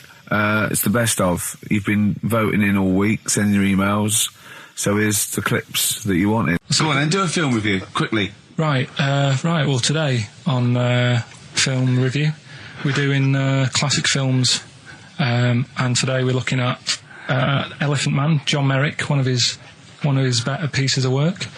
It's a sad film. I've never really been able to watch it all the way through. Sorry, John Merrick's better piece of work was him being the Elephant Man, played by John Hurt. Yeah. Go on then. Sad film. When I was younger. Tell us a bit about it. What is it about? Who's John Merrick? It's about a fella who's got a funny head. Right, tell us this. And, he lives in, I think he lives in London, in like about the 1930s or something like that. And he's being picked on all the time and stuff. And, first time you watch it, you'll probably cry a bit. And then the second time you watch it, you're just sort of thinking, God, that would be bad. Sort of having a head like that being picked on all the time. Then the third time you watch it, you might think, how does he get his jumper on? Then, I don't know, I'm probably bored of it the fourth time. but it's well worth watching, so Elephant Man... Brilliant. Yeah, see it. Brilliant. I think if you want to get on TV, Carl, you'd be better as the subject of maybe like an omnibus documentary. Living with Carl. So we'll move on to this next one, right, which is brilliant. Dead short story. So, right, old woman, about 70 years old. She's normally fit and healthy and stuff, nothing wrong with her, she's having a good life. And one day, she goes for a check to the doctors, just to check herself out, because she's getting on a bit. It says, take your clothes off and that. So she does, and checks her out, says, yeah, you're looking good. Turn round. He said, oh, God. He says, you got a tumour on your buttock. Right? So she goes, oh, can you do anything to sort it out? So they go, yeah, we could book you in for an operation. It's best if we remove this. Books are in for an operation. Operation day comes, strip her down and that. They're all stood round, the doctors. Start to operate. It only turns out it's a pork chop that she sat on 5 years earlier, and it had stuck to her buttock. Right, Carl. I can forward you. Listen. Serious. Right, okay, Carl, I'm telling you now, I'm leaving. I'm never doing this show again. No, I'm serious. Honestly, you're talking. I've never had such. What do you mean? You couldn't believe it? No, when I read it, I said, I've got to tell Ricky that. This woman had a pork chop stuck to her arse for 5 years, you mental case. Of course she didn't. I had some exciting news this week, Carl. You'll be pleased to find out. I'm worried that you might get a little bit jealous because it's obviously going to impact on your world quite strongly. Because I know you think you'd like things to be quite samey. You like the status quo to be maintained. You like the fact that in the past, we've had some crosswords. Because I remember. What did you think of me when I first walked in? When I first came in on the first day of XFM? I don't know why you're making a big deal out of it. I'm just being honest, though. I'm just being honest about a lot of people who see you for the first time sort of go, well, he's a bit weird. I know that, Steve, that you brought it up, and then you're again. But I'm sure that wasn't what he said before. No, did he say before? He's a bit weird. Yeah, he looked at you, and I knew. I could see by the look on his face. You know when your kid, and your kid's sort of scared of something, and they go, "Why's your kid?" He goes, "Oh, he doesn't like pigeons or spiders." Right. It was like that when I saw Karl, and I brought you in, and I went, "What do you think of that, Karl?" I could see the look on his face that he was disturbed. Sure. And then, as he said, you get used to it, don't you? Yeah, you get used to it. And you have changed a little bit. Your hair's a bit smarter now, and you got some nicer glasses and that, I think. Or I might have just got used to it. Whoa, don't bring it up, Steve. Don't look at me like that. So you say that you think some other people in the office thought the same? Do you know that for sure? Karl. Did you discuss it? Karl. Yeah, I think they do, yeah. Okay, leave it there then. But not just in the office, as you walk through the building. Oh, it's worse than you ever thought. Well, no, it's not worse than I ever thought because, as you well know, Ricky Gervais, what did I do on Thursday morning? Oh, is this the thing... For those that perhaps are not of the female persuasion listening, there's a magazine. Apparently, it sells quite well. It's one of the sort of female, issues magazines. I think it's called Company Magazine. It's like your sort of, I guess it's a bit like your Moore or your Vanity Fair or whatever. Anyway, they run every year the 50 most eligible bachelors in Great Britain section. Ding dong, hello. Who's in there this year? In the 50, in the top 50 of the entire country. And then they vote, and they put them in order and see who's the most eligible bachelor. But that's 50 people, right? It always annoys me slightly because bachelor, it kind of seems like a more sophisticated word for loser. Yeah, doesn't it? Which always sort of unnerves me slightly. And also they try and do a different 50 every year, so they're getting pretty desperate to get different ones. No, because also a lot of people who are sort of like successful, are married, so there's very little to... No. There's a huge... I don't know if this is international. It could even be international. I'm not sure, actually. So I could be up there with the likes of Justin Timberlake, etc. So Fred Durst... Yeah, that sort of person, So anyway, this is what's exciting, right? Although I'm slightly frustrated because they were telling me that last year, all right, because what happens is the readers of the magazine, they vote for who they think is number one most eligible bachelor, right? Last year, the prize was a 2-week trip in the Bahamas. Okay, this year. I'm rather annoyed because all I'm going to win is a moped. That's the prize this year. That's the prize this year, a moped. Whoa, backtrack. What? Sorry? Last year was a 2-week trip to Bahamas, and this year just a moped. All I'm going to get is a moped. All you're going to win is a moped. Yeah, you've got no chance. You've got no chance. Who else is in it? Well, I mean, I don't know lots from people you've never heard of. I know Duncan from Blue. Ding. So you're second to him at least already. I imagine you're going to come behind the other 49. No, because there'll be people voting for me. They get to vote for me. Yeah, Steve. They'll see my photo and then they can vote for me. Yeah, according to Heat, I was 22nd most sexy man in the world. I better take that helmet back. I would. It's that thing, though, you see. This happened years ago to me, right? When, you get pally with someone and then you wind each other up and then there comes a time when you just go over the line. Yeah. Right? What happened? Well, it was this lad called Anthony, right? Who was my mate. Yeah. And we used to sort of always have a little fight in the toilet and that. Right? Sure. Punch each other. Now I want to wipe it. And the punches, used to get harder and stuff. And then, so he hit me harder. Turned out into a proper fight. Yeah. I chipped his tooth on the sink. Right? Right. This happened at school, and it was time for assembly, and I thought, and he's in the toilet crying. I thought, go to assembly. There's police in there in the assembly that day telling people about unnecessary violence. And you thought they were there for you? So I'm like, oh no, Anthony's going to come in a minute, like crying with all blood coming from his mouth. So I'm going to get arrested. Yeah. Did you go running and sleep? And that was an example of... Yeah. I mean, it kind of happened because I went out with a girl who he fancied. How old are we now?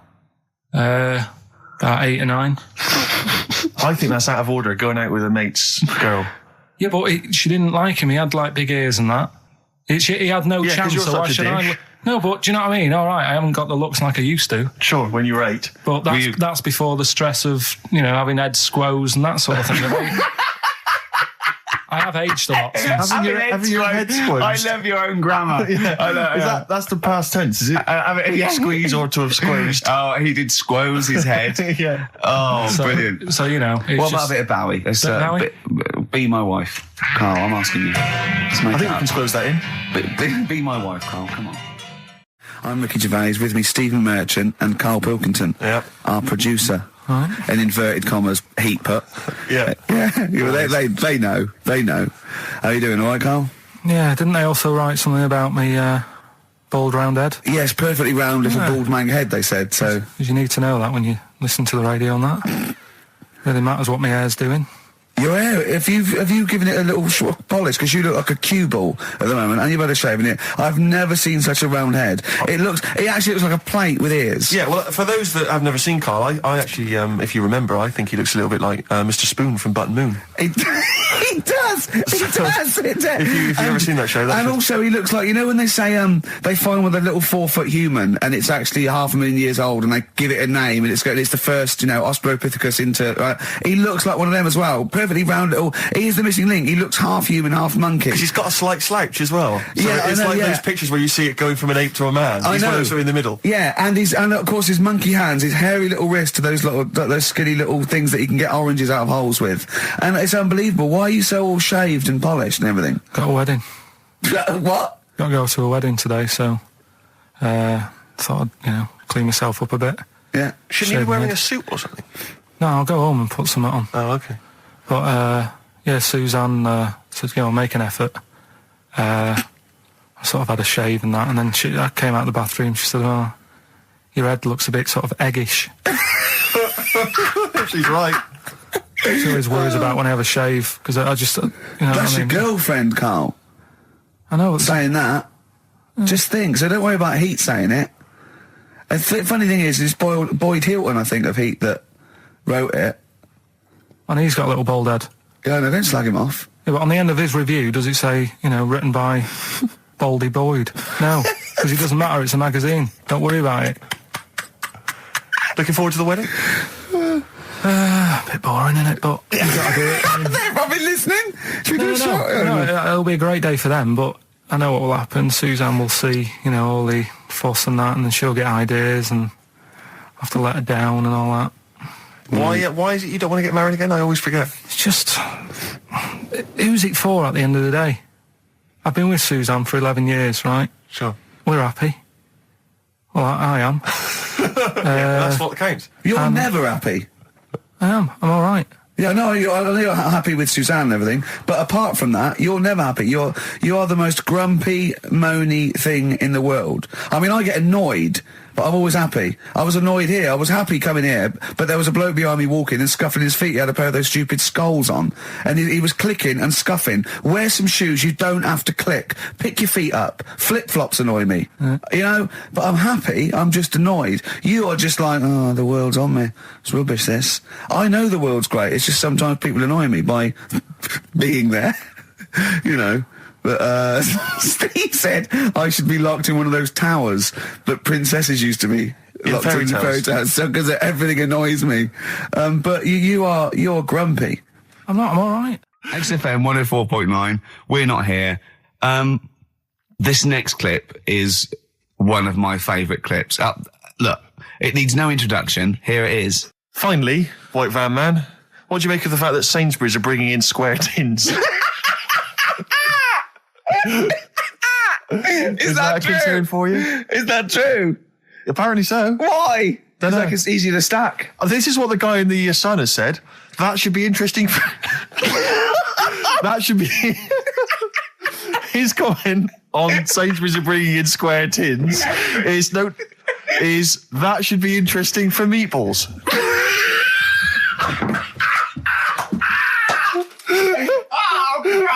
Ricky's just collapsed on the floor. Let's just play a song, Carl. I don't think even you can top that. Cooper Temple Claws. Who needs enemies? Good question, lads. Nobody. This is XFM 104.9. I'm Ricky Gervais. Oh, they should print a little book of those. They're great. Oh, how you can relate any song or artist to anything else. Easy. Joyful. Easy. Well, yeah, so me and Karl went out for a beer, and it was great, wasn't it? Yeah, We enjoyed myself. started Yeah, off, it's good. and you met my mate Robin, didn't you? Yeah. And some of the stories. Do you want to tell Steve some things about Robin that you Robin, learned? do you know him well? Yes. Well, do you know about his worm problem as a kid? Go on. Right. What I can remember is he had worms as a kid. Not sure how you get him. He never answered me. He was getting a bit touchy about it. Right. This is like the second time I met him. And I think he was a bit annoyed that Ricky told me about his problem. What Yes. now? Straight away, you not being there, instinctively, what do you think went on with this story about worms? My suspicion is rather like when you told a group of people that Robin had once suckled milk from a cow's udder. It's all right.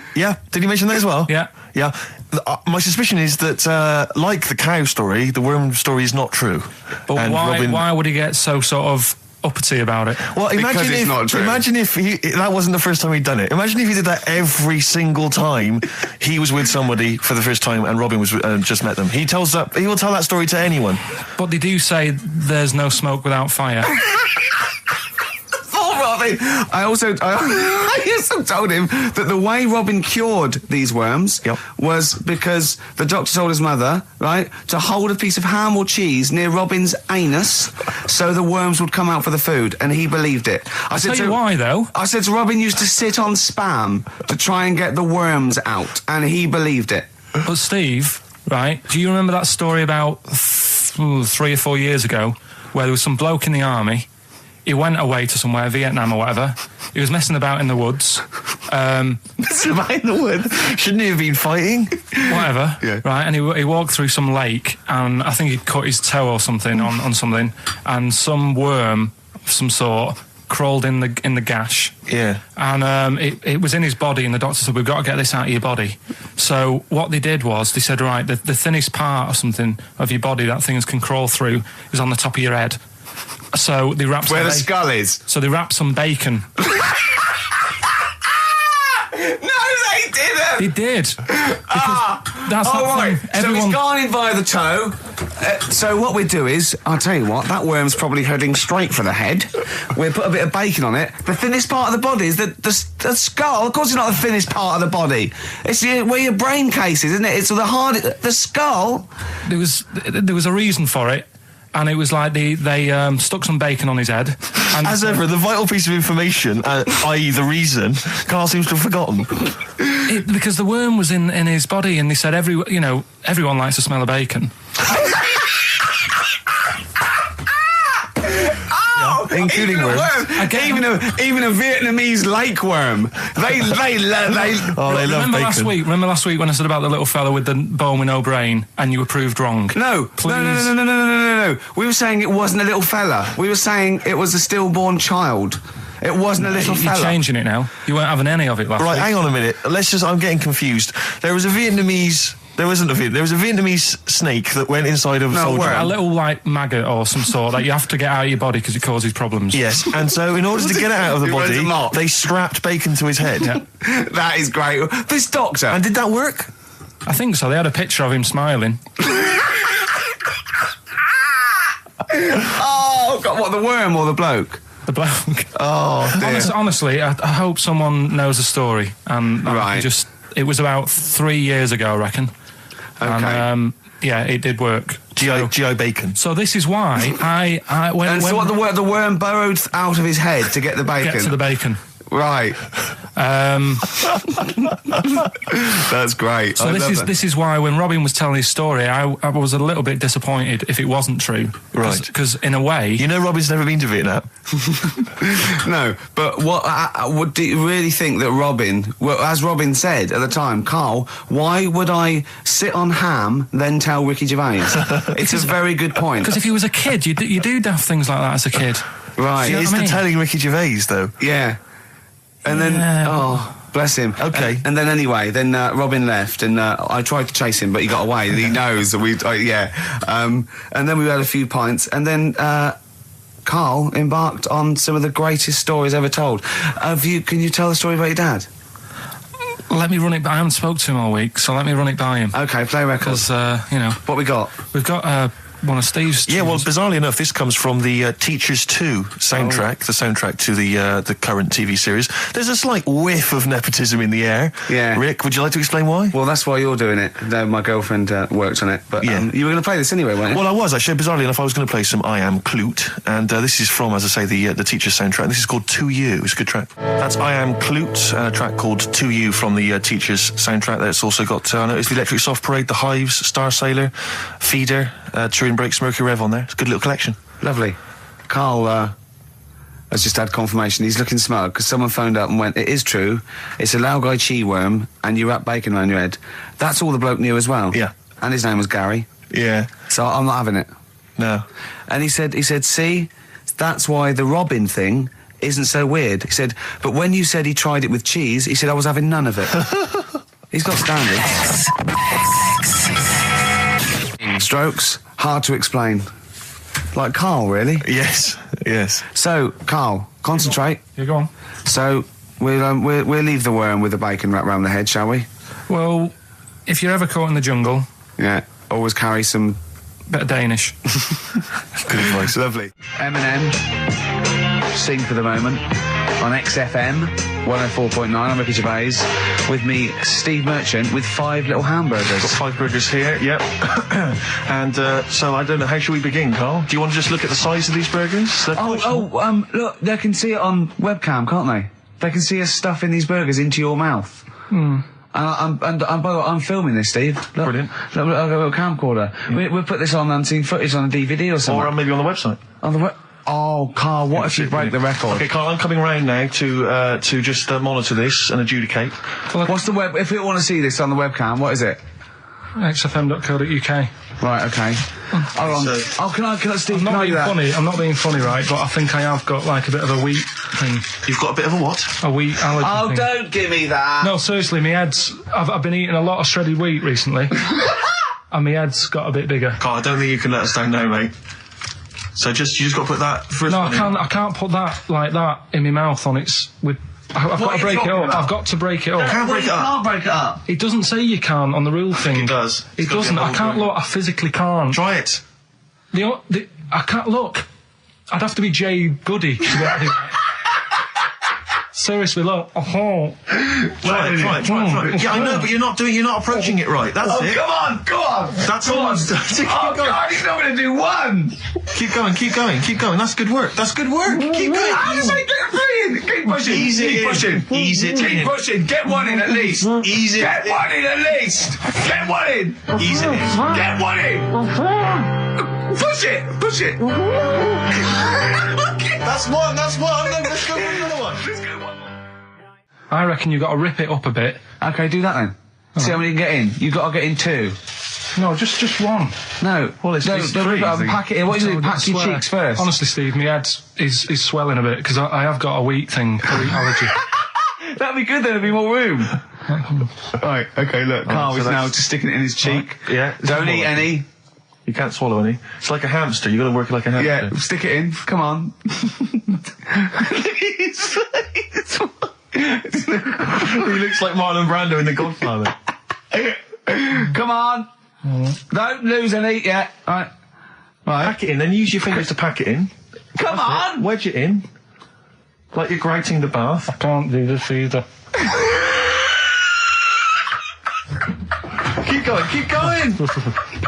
Keep going, don't give up so early. This is part of the problem. You just give up, Carl, too quickly. You failed again. It's like your history O level. Come on, Carl. Come on. Do something all well. it's one there, Succeed at something. Push it in. You've got nearly a half a burger there. Oh, I'll come round there. You're chewing. Don't chew. I've got a bit of food.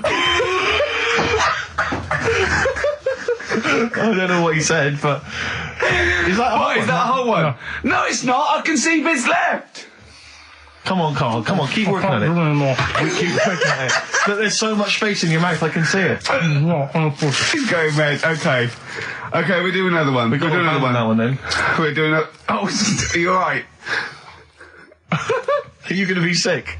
Are you alright? Alright? Oh God, should we play record? He's making my eyes water now. Okay, I'll find a different one for you. Find a different one for What him. about most grapes eaten in 3 minutes? I'll go. Do you want to do that? Grapes are Most easy, aren't grapes they? eaten, that's easy. Great. Come on, grapes are easy. Come on, don't make him laugh. He's choking. He's choking. Oh, Come on, quick! keep going, Carl. Come on! Come on! What happened? Did you just throw up? No! Don't make him laugh! Oh, Come on! we can make wine. Come on, Carl. You're doing so well, mate. I want to go. Come on, only... Why are you making him laugh? That was a world record attempt. Come on, he's over. Keep going. Come on! You got 25 seconds. Come on. Oh, I think that was a shame actually because you were doing well, but something went wrong. I know, and I think those are bigger grapes than the ones I've seen before. They're quite big grapes. Look at his face, he looks so despondent. Come on, Carl, 8 seconds. Just a few more. 5. Come on, what's the matter? 2, 2, 1. It's all over, Carl. It's all over. Better count how many you did. You can get good at this. We can get good at this over the weeks. I think that was a fairly pitiful attempt, actually. I really thought you had a... It's interesting, actually. These are harder records than you might think. Yeah, I know. 6, 8, 10. How do you feel after that record-breaking attempt? Not happy with that. What are you not happy about? The fella who did it, was he in hospital and just had loads of grapes? I was bored. I'm sure he wasn't producing a radio programme, that's for sure. Well, to be fair, neither are you. What was tricky about it? What did you find hard? I think having Ricky standing over me, sort of shouting, "Go on!" isn't normal. No. But that wasn't... He hasn't eaten any! Hold on, that's 50, you have to. That's quite a poor attempt then, by the seam of it. Would you think about trying to maybe do that again in a couple of weeks? Would you do some practice and try that again? Leave it for the experts. And I noticed a tricky point. Maybe sort of when you had about 50 seconds to go, you seemed to be spewing things into the bin. What was that? Again, mainly Ricky standing over me. So 88. He's got 88 left. Okay, so what's the mental arithmetic there? Because we put how many in? It was 150 in the thing, wasn't it? What did I say? What did I say I had left? well, I'm not doing it again. 88. So You had 88 left. So 62. God, you're only at 62. What's the matter with you, Carl? There's people start you at 62. That is rubbish. That's disappointment. let's leave So that. you failed on 2 world record attempts there. 62, and the records are... That is rubbish. What were you doing? Oh yeah, but like I said, I've got a small throat. I can't drink a drink quick. Ever since the Mr. Freeze Pops when I was 6, that I nearly choked on, I nearly died on, I can't go back. It'd be like asking, I don't know, someone who got run over to play Frogger or something. What's Frogger? This is the Best Of Show on XFM 104.9. I'm Ricky Gervais, with me Stephen Merchant. Yes. I hope you're enjoying the Best Of. I tell you something I do know. Go on. Right? But I can't really get a question out of it. Go on, just tell us. There's a shadow somewhere. It's already good, isn't it? I'm loving it already. No, right, there's a shadow, I think it was in America, Yeah. and it's on a quiet road. I'm guessing somewhere like Boston, that's what you mentioned. Okay. Right? No. Somewhere like Boston, and people at night used to see this shadow moving about, and they'd go, "What's that?" Right? And it got known, the town, the little local town got known for this shadow, but it didn't cause any problems. People What are you used to- talking about? Well, it was like, You lost me. What are you talking no, about? do you know, like some places get famous, like Scotland's got the Loch Ness Monster and that, but No, it doesn't go cause on, any. yeah. But it doesn't cause any problems. Doesn't exist, go on. Right, so there's this shadow walking about on the road. What do you mean? No, what's he... Again, rubbish. Right, so he's walking Nonsense. about. Where did you read this? Where did you He's see walking this? about. This was on the internet, and I'm sure. Sorry. Sorry. Right. I thought it was shite. I didn't know it was on the internet. Right, so this shadow is moving about, and Independently of an object. yeah, and the local mayor and that is like, yeah, it's a bit weird, but it's not harming anyone. The mayor involved. Was he elected to that post? Hey, Mayor, we got a problem down here. Seems like a shadow. Well, it's not causing any problems. No, it was Is it just... causing any problems? Yeah, go on. But that's the thing. It was left for years, and then it did start causing problems. I see, that's it. If you leave these shadows to go unchecked, Rick, they go crazy. Yeah. You let them run amok in the city. Yeah. You've got to stand What down did it do? on What did it Roman do? shadows. What did the shadow do? It was pushing people off the bikes. It was what? It was pushing people off the bikes. I'll find out more for that next week. Right, that'll tease them. You're a maniac! We'll do more on that. We haven't had time for educating. Please never have children. Right, listen. Just promise me now you'll never have kids. Like when you're born, you're a little baby, wrinkly and stuff. When you get older, you sort of morph into a baby again. And you go through the same phases. So when you're young, you buy singles. You get old, you got nothing to do all day. You got all your pension money. What will I buy? Cliff Richard's on the telly. Here's my video, buy me song. You see, that started off as quite a sensible point, because I actually think they do it. But what was all that alien stuff about when you're born, you go wrinkly and you go wrinkly again? So sometimes you mix like normal things that human beings say with I don't know what. Well, look, when you're a baby, you've got a little bald head, no teeth. You get old. What happens? Are you a philosopher? You're an official philosopher. Because, I mean, it sounds like it. Oh, Carl, play a record. You're a gem. You're a diamond. Oh, chimpanzee that monkey news. Right. There's this monkey, right? Yeah. And it had been, do you know you hear about monkeys being badly treated and stuff like that? Yeah. So, anyway, it goes into this home. It's 14, this monkey. It's called Matty, right? Goes into this home where it's looked after. What do you mean home? Just like just a little monkey home, right? Okay, so zoo. Yeah, kind of, yeah, but they haven't got any other monkeys there, right? What have they got there? They've got just other animals and that, but not that many monkeys. But anyway, because he's there on his own, again, you know... When you say monkey, do you mean a chimpanzee, by the way? Because you usually do. Yeah. I can't believe that journalist thought this was scripted. Amazing. So anyway, yeah. So it gets sort of pally with the people working there and that, and it's smoking fags, it's having a drink at night and all this, right? What do you mean it's having a drink at night? How? It's all here, Steve. I mean, we haven't really got time, but Well, don't say it's all here like it's proof. You've got another stupid story that someone has put onto the internet. Someone sitting at home in their bedroom has put onto the internet. So he's having a fag, he's drinking a lovely glass of Bang Rock Station. Yeah, the wine that's perfect for a barbecue. Yeah. Anyway, it's loving life. It's forgetting about its past and everything, right? When this other monkey comes along, Oh no. Trouble's brewing. Go on. right? That comes in. Something said. Right, forget it then. Forget it. No, forget it. Yeah, but it's all the time. It's not just, I mean, you haven't done that with me, taking your clothes off and that yet. But, like, last night we were sat in the pub and I was saying, right, you know, let's not even worry about new features then. Let's get the current ones, you know, going. Like Getting what? Good. Like, the one that I was trying to work out, the cheeky freak of the week. Think of that! Yeah, but I was Think of saying... that, though, as a normal conversation. Yeah, but I'd looked online, right? I didn't find that much. I found... actually, I'll tell you what I found later. Brilliant.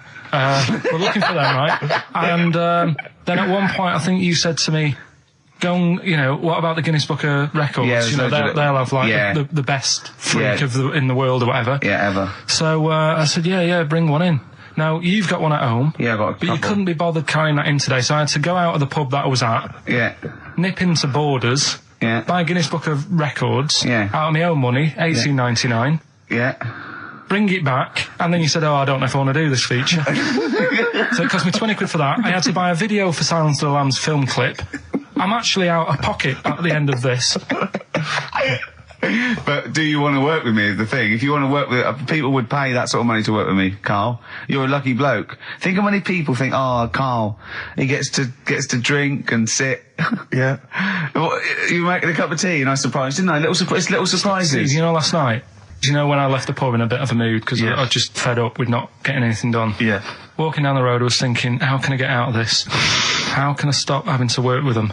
I'm thinking, I wonder if I leave, I wonder if they'll be funny and they'll go, and then my boss will be giving me stick. I'm thinking, how much notice have I got to give out? And all this is going through my mind. I'm walking home and I got in, said to Suzanne, I'm sick of it. She's going, you need to do it when I get a new kitchen. And I was like, yeah, but how big does the kitchen need to be? I was saying, do we need a big kitchen? Can we get a small one? Have we got enough for a small kitchen? Do we need so many cupboards? Can we just have wood instead of steel? All this, trying to get out of doing this. Yeah. It's always just, I always feel like, because I like to think that I'm not perhaps as bad as him. Yeah, You no. annoy me in different ways. Like what? How does he annoy you? Well, stuff that, I come up with ideas, say Cheap as Chimps. Yeah. Rockbusters springs to mind. Yeah. 15 I like Taiwan.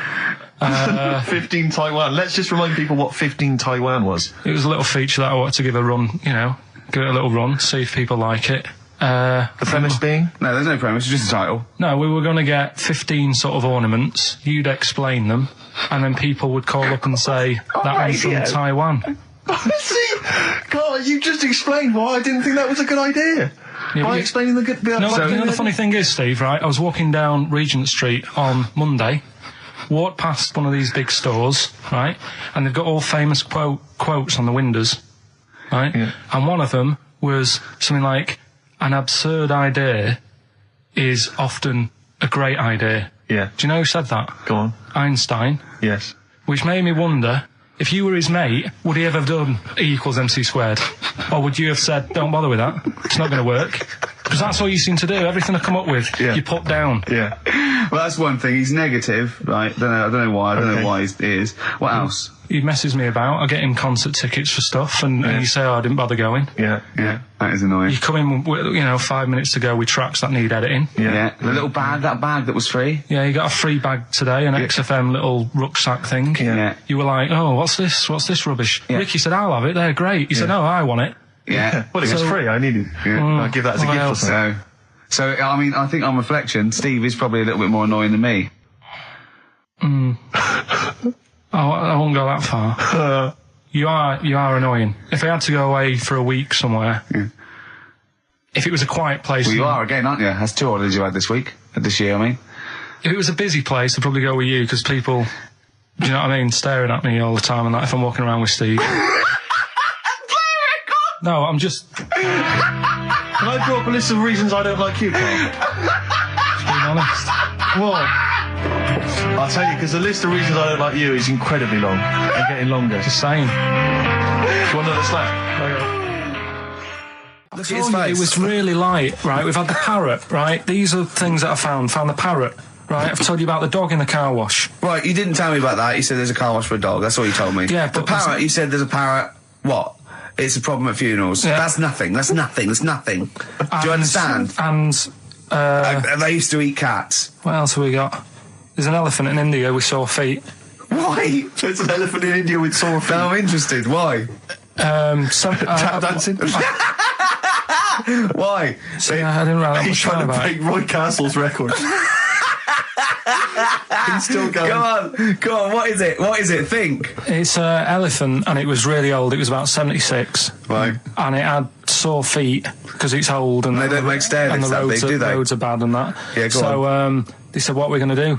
And the town was like, we're used to seeing it around. It's part of the thing, we don't want it to have sore feet. Yeah. So they got some slippers made for it. And it had like a picture of the elephant looking happy wearing some slippers. I love him. I love Carl. His world. Where did you see this picture? That was on the internet. Right. That's a lesson, though, for any elephants listening. Don't wear stilettos to work every day, because it can do your feet in. So that But don't elephants have really bad memories? No, they have really good memories. Oh, do they? Yeah. Oh, well, that's good then.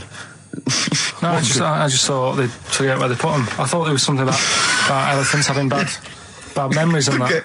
It goes on, where's my slippers? Yeah. I'm sure I left them by the text. So, sorry, there's an elephant walking around wearing slippers? Yeah, that's in What India. kind of slippers? Those sort of old man ones with the sort of check. Well, round ones, I imagine. Yeah. Big round ones. There was that going on. And is it happening? Is it happier? I mean, does it feel No, more it satisfying? looked it. Did it look? How can you tell? How can you tell for elephants, please? What else is there? There was a woman who's had a breast insured for 150 grand. Right. Okay. Any more information there? What? Third party fire and theft? Don't know. It had a picture of her with them out. I just thought, you should get them covered. He's done another real joke. Brilliant. That's a proper joke. He's done look at his little face. He smiles. I'd like to see you on one of the sort of TV panel games. If they could bring back sort of celebrity squares, it'd be amazing as the centre square. Oh, that would be Wouldn't incredible. That be or on Countdown in Dictionary Corner. Diction. I imagine him in dictionary Well, corner. I've come up with cat. If that helps at all. Yeah. Memblent. Yeah, what does that mean, Carl? Just anything you want it to mean. What I've got, there's a dog that's got a cough in Singapore because it smokes 20 a day. Right, okay, another one. No, it's the last one in it, so Yeah. we'll save it. The last one we've got is why don't. Right, Carl. This is where he shines. This is what Carl gets Mondays off for. Yeah. Okay, Carl, what is it? You want to explain this? It's the bit when I'm in a film and sort of edit me into it, so I'm like an actor in a major film. Yeah. We've done Kes, we've done One Flew Over the Cuckoo's Nest, Shining, stuff like that. This week, it's A Few Good Men. Brilliant film. With Jack Nicholson and that. Yeah. So you listen to this, and will we give the question later on? Probably. Let's give it after this. All right. Yeah, we'll give it after we've heard the clip. I haven't really got one sorted, but I'll think of one whilst it's on. So have a listen to this, take everything in, and then the question at the end. So it's a scene where it's the court case. Yeah. All right? All right. All rise. Call your witness. Yeah, he's just coming now. All right, Jack. Colonel, What? I'd appreciate if he would address me as Colonel or Sir. I believe I've earned it. Defense counsel will address the witness as Colonel or Sir. All right. All right, Colonel. Bit smart today with all the army stuff on. You ever served in an infantry unit, son? Nah. Brother did. He was in the army. He got kicked out though because he went for a packet of fags in a tank. Weird that, isn't it? No, it's not. It's tragic. I wouldn't say it's tragic. I'll show you something tragic. I always carry this book around with me. I always show it to people. It's got like the top 50 weird people in the world in it, right? It's all sorts of weird stuff in it. Look at this one here. It's a fella, right? He's got 2 heads. And the weird thing is, right, is the top 50 weird people in the world. He's at number 50, he's got 2 heads. Right? Makes you wonder what's going to be at number 1, doesn't it? Are these really the questions that I was called here to answer? No, but look at it. Imagine if you were his mate. You wouldn't get a word in edgeways, would you? If you Maybe he didn't have any friends. Probably right. They say, don't they? They say 2's company, 3's a crowd. So, Please tell me that you have something more, Lieutenant. yeah, I got loads more. For this fella at number 36, look at him. 3 legs. Little fella with 3 legs, right? Guess what his job is? My answer is I don't have the first damn clue. Well, I'll tell you. He's a juggler. I beg your pardon? He's a juggler. This is ridiculous. I know it's ridiculous. You're probably thinking what I'm thinking. Why wasn't he a footballer? Be great at keep you uppies and that. Wouldn't he? I'll answer the question. You want answers? It's just that I'd like to know the truth. Because You can't handle the truth. Gentlemen. well, I've paid for the book, so I think I'm entitled to know why. I you don't did. give a damn what you think you are entitled to. You better get somewhere fast with this, Lieutenant. What about this one then? This lad here. He's 12 years old. He looks 48. What do you think? No. Why not though? You said you didn't want to know any more about the juggler. You didn't say you didn't. I want to know any what more I about said. I don't have to have it read back to me like All I'm... right. Lieutenant, do you have anything further for this witness? Well, just wanted to know if you thought Mr. Webfoot at number 42 should have took up swimming, but Absolutely. you'd say that now, wouldn't you? Forget it. Well, I don't know what to say, really. That's Karl Pilkington in the film A Few Good Men with Jack Nicholson, acting alongside Jack, and I have to say, giving him a run for his money. I think Carl is a really good actor. I genuinely think that. Should we put him in something? Yeah, definitely. Okay. All right, what's the question? What's his forte, do you think? Just sort of playing that sort of stuff. Sort of Okay. deep stuff. Okay. Yeah, so we can sort that out. Think of a question there out of that little lot. You've not got one? Well, what I've got, it was at number 36, whatever it was. What was it? Don't know. Let's. It was number 50. It was at number 50. Yeah. All right then. Okay. Yeah. Who's number? What? Yeah. Well, yeah, what was on about the guy who was at number 50 in the 50 book. weirdest people list? And just text in 83 XFM and put your address on there as well and that. What prizes are there, Carl?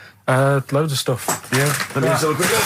Oh, that's actually not bad. There's Lord of the Rings on there. Michael Palin's Around the World in 80 Days. If you've not had a chance to see that yet, it's been repeated about 80 times.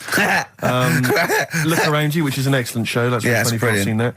There's some other good stuff. That's not too bad. And also the relatively poor stand-up DVD, Ricky Gervais's live animals show, which is mediocre. Can't give him away. Yeah. All right. And you can win all those prizes if you can answer which question again? Who was the fella who was at number 50 in my book? What was up with him? Excellent. Right, so let's got to play Thorns. some Thorns. Yeah? That's the most beautiful track. I can't get enough of this. You'll love it. You'll love this. Billy Bragg, the Sunday Boy on XFM 104.9. Ricky's laughing because he's just thrown something at Carl. It made him jump. Yeah, that's worked well. Here are the prizes for the film quiz thing, which I think is what it's called. Brilliant. People will be loving this. It's Trance Anthems, Brilliant. 2003. We know we got a lot of trance fans listening. The best air guitar album, obviously. Yeah, of course, yeah. The best club anthems. Yeah. Series 1 of Happiness by Paul Whitehouse. The very best of Father Ted on DVD. We got Teachers. We got Knowing Me, Knowing You. Not too bad. Yeah, a few bundles there. Good stuff. Christmas gifts and things like that. So That Knowing Me, Knowing You, I've noticed on VHS, which is good. Yeah, That's quite quaint. Excellent. Brilliant. All right. Yeah. So explain the conceit of this? It's when we sort of dig out a film that I've been in, and this is. I don't know if I'll tell you what film is because that might be the question. Thinking about it, because there isn't that much going on in the clip. I think we need to know what the film is. Do you? Yeah. All right. It's Rain Man. Okay. Why is he called Rain Man? Is that going to be the question? Yeah, I know the answer, Carl. Don't worry. Don't look at me like that. I do. Oh, well done. Yeah, you watched the film. Yeah, you should. Right, so it's you, Carl, in the film Rain Man. Yeah, it's the bit when Tom Cruise is in the doctors with the ill man. All right. There we go. You ready? Well, I'm not a psychiatrist, but I do know that his brain doesn't work like other people. Wait, I am sat here. Don't go talking about me like I'm some sort of div kid. Got a good brain. Works well. It stores all sorts of information and stuff, doesn't it, Tom? He remembers things, little things sometimes. Well, don't say like that, little things, as if it's stuff that isn't important. Are you good with numbers? The doctor's asking you a question. Yeah, I know. I'm just thinking. Good with numbers. It depends. Not that good at maths, but I remember facts that have got numbers in them. Like I know that 1 person in 2 billion will live to be 116 or over. Right? Weird thing is a lot of them are Chinese, so, sort of makes you wonder if they're lying. I'm afraid I don't understand what you're talking about. What do you mean you don't understand? It's not... All right, here's an easier one for you then. Goldfish have better memories than people think. He's right. He's right? Yeah. See? There you go. Goldfish related. Oldest goldfish in the world was 41. No. Yeah. Funny thing is there, if it was a goldfish with a dodgy memory, it could have been older. Could have been, pushing 45. So. That's amazing. I mean, that is amazing. He should work for NASA or something like that. Well, don't go that far. They're the sort of things that I like reading about. I've got that big book there. It's full of Did you read all this? Yeah, don't... You read all these stories that are in this book. Don't bother touching it. Maybe you better put it back. Give it back. Go. Okay, no, Ray, take it easy. I'm not gonna... I won't touch anything else, Ray. Come on. It's okay, Ray. It's okay. Come on. Can I ask you something else, Raymond? No. Well, you've annoyed me now. You've kept coming here saying I'm daft and that and messing with my book. Just go, will you? Excuse me. Were they messing with your big book of freaky facts? Yeah, that's out of order. Good. Right. So what's the question? Why is he called Rain Man? Yeah? Yeah? Everyone happy with that question? Yeah? Yeah.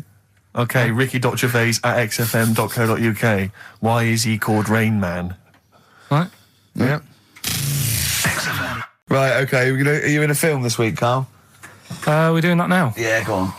Get it over with. Hang on a minute then. Get it over with. Let's get this show over with. We can go home. You can go off to Lanzarote and sit on some ash. Some charcoal. He's not happy about that. That's annoyed him. The listeners have all ganged up on him. Yeah. XFM giving him 2 CDs. We've had more calls for his resignation this week than ever before. What do you think of that, Carl? What do you mean? There's another reason. Do you know what I mean, though? Because he's grumpy. He's not just giving it. He goes, well, I can't help it, can I? I don't want it. You're being paid well to do a job. People have tuned in to be entertained, to have good songs. Me and Steve are working I'm pressing here. the buttons. I'm paid to press the buttons. That's what I'm doing. Has every CD started on time? Then Yeah. why would they give you Monday off if you just paid to press the buttons? Don't get every other Monday off, do I? So have you stopped doing that now, have you? Well, yeah. Why? Because there's work to do in that. I'm not moaning about it. Let's get on with it. Right, Scrooge, right, is the film that I'm in. Thought I'd do a Christmassy one. Okay. Right? Yeah. Get people in the Christmas mood and that. Yeah, you have. Yeah, you have got people in the Christmas mood. You're like Santa visiting them. So It's you in the film Scrooge. Yeah, Which yes. version of Scrooge? The old one. Is it? If it's just you moaning with bells, I'll be annoyed. Right, go That on. is essentially Scrooge. yeah. Right, Scrooge, listen to this, and then there's some question at the end, All right. and you can win some stuff and that. Yeah. All right. Yeah.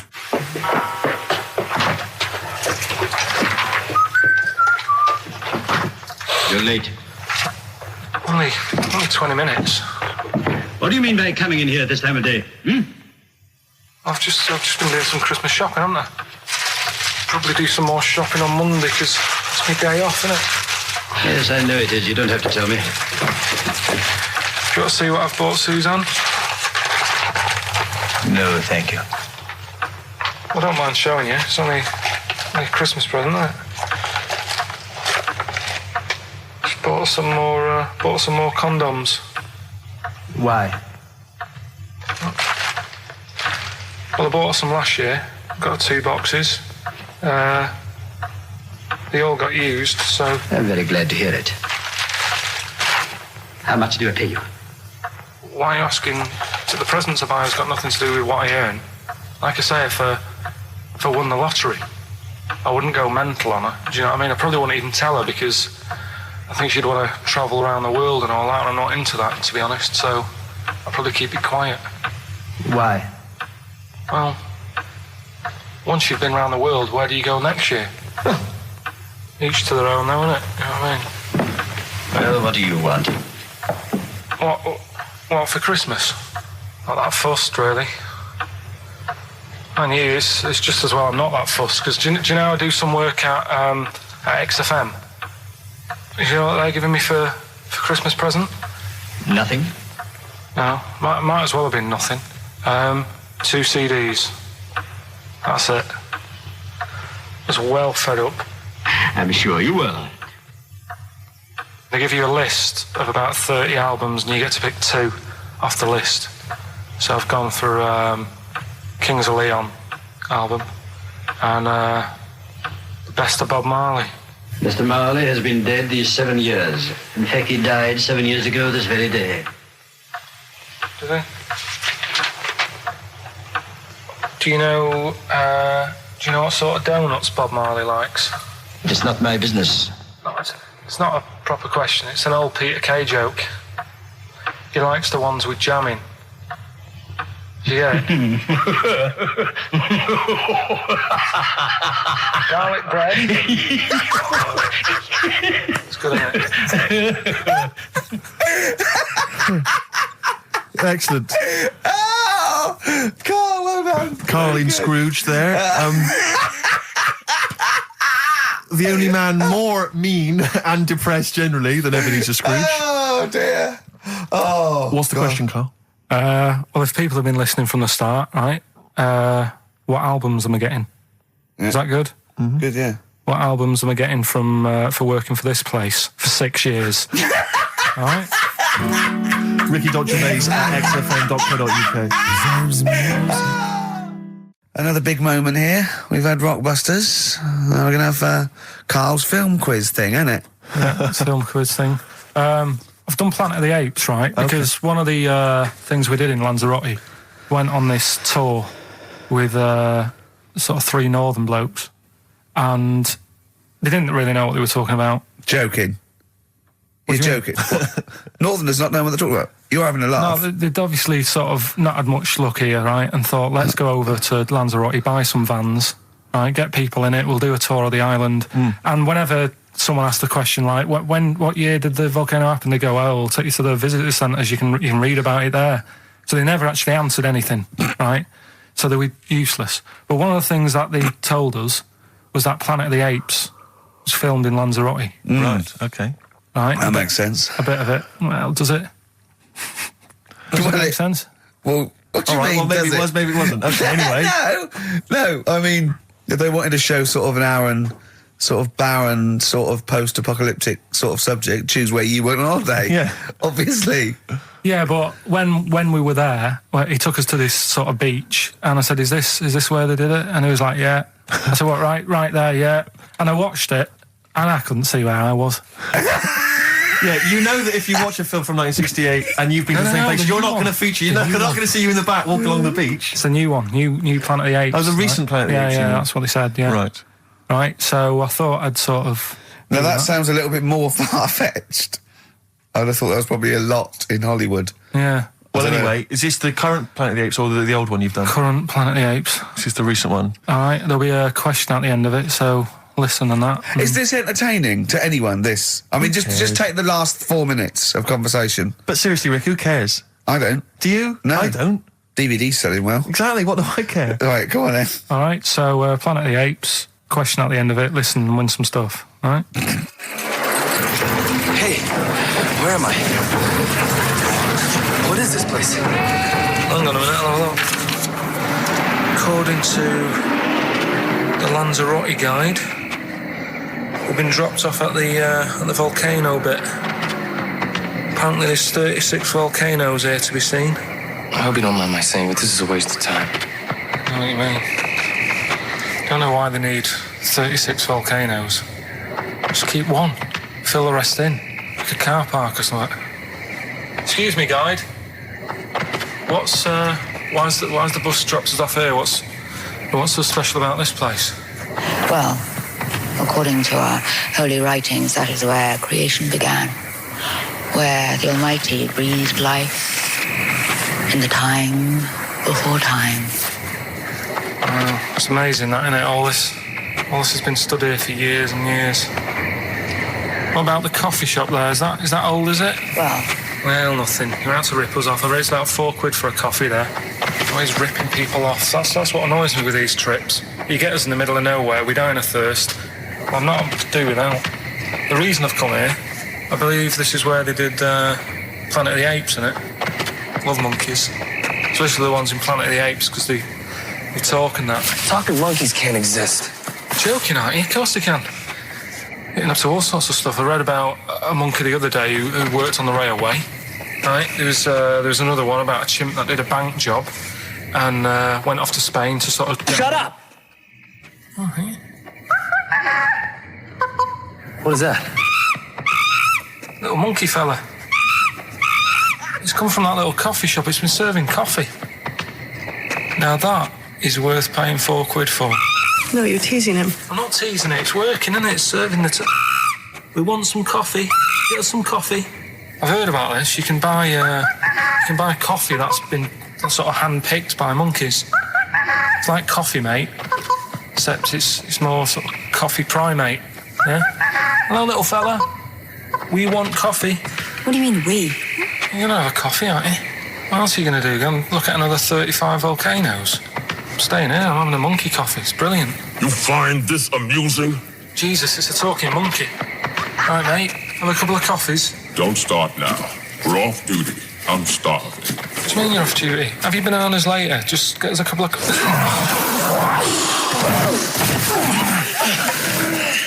Right. I understand that you're tired and you've probably been on your hands all day. Just forget the coffee. You go and get some lunch. After you've got some coach, you lazy ass. You damn human!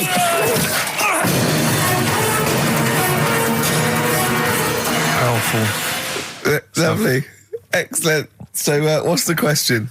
If you've been listening to the whole show, how many volcanoes do I think's on the Island of Lanzarote. Okay. Yeah. I might have it wrong, what I've been saying, but it's roughly around that. Yeah, so what have you been saying? Yeah. Yeah. Brilliant. Ricky.gervais@xfm.co.uk. You're more likely to win the prize if you leave your address on the email. Yeah. Because otherwise we can't really be bothered to phone people or email them back. So, Good point. Put your address on there and you could win some crap. In a jiffy bag. And it's Ricky Gervais, Steve Merchant, Karl Pilkington hosting the final show.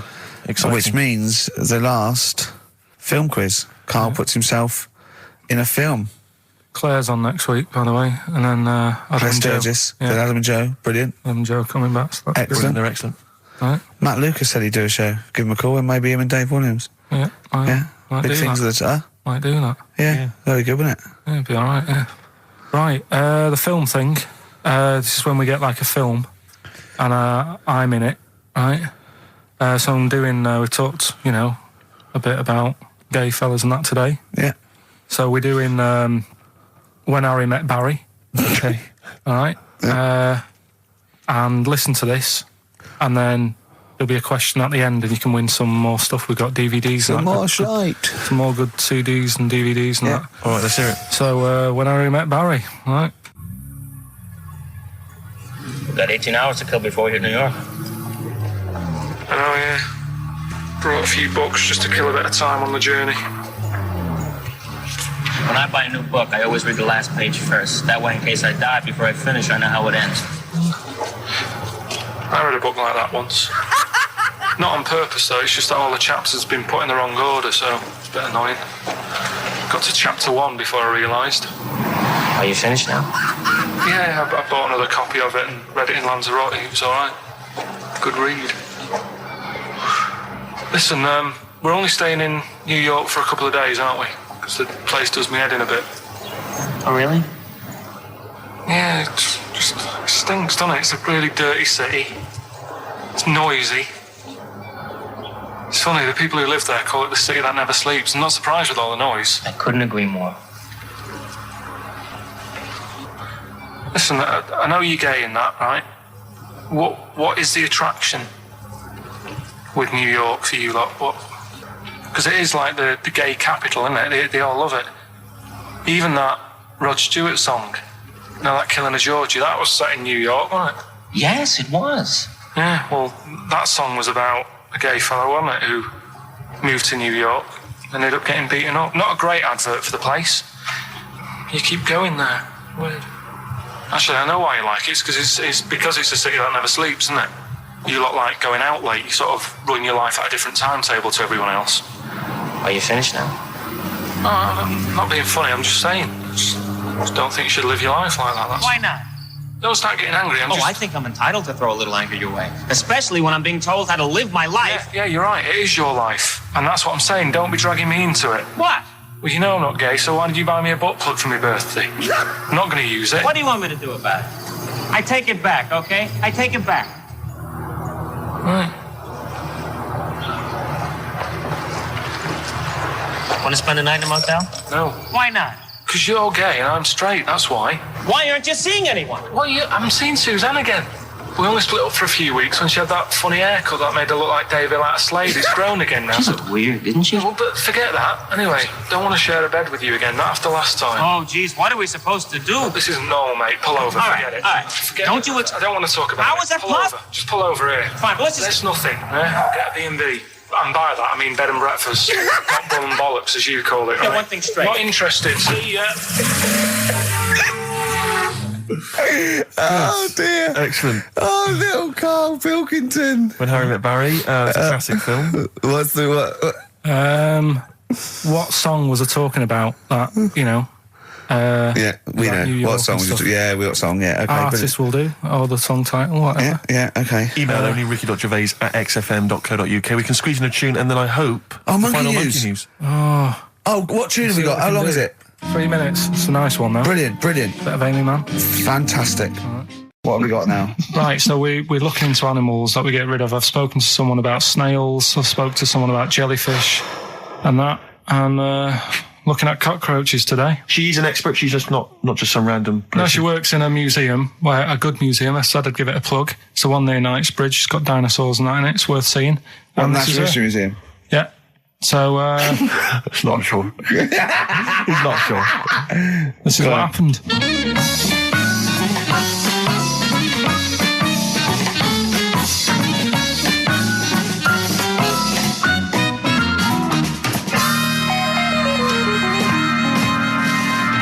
Now, what I'll do, I'll tell you as much as I know, and then you can fill me in if I'm right or wrong.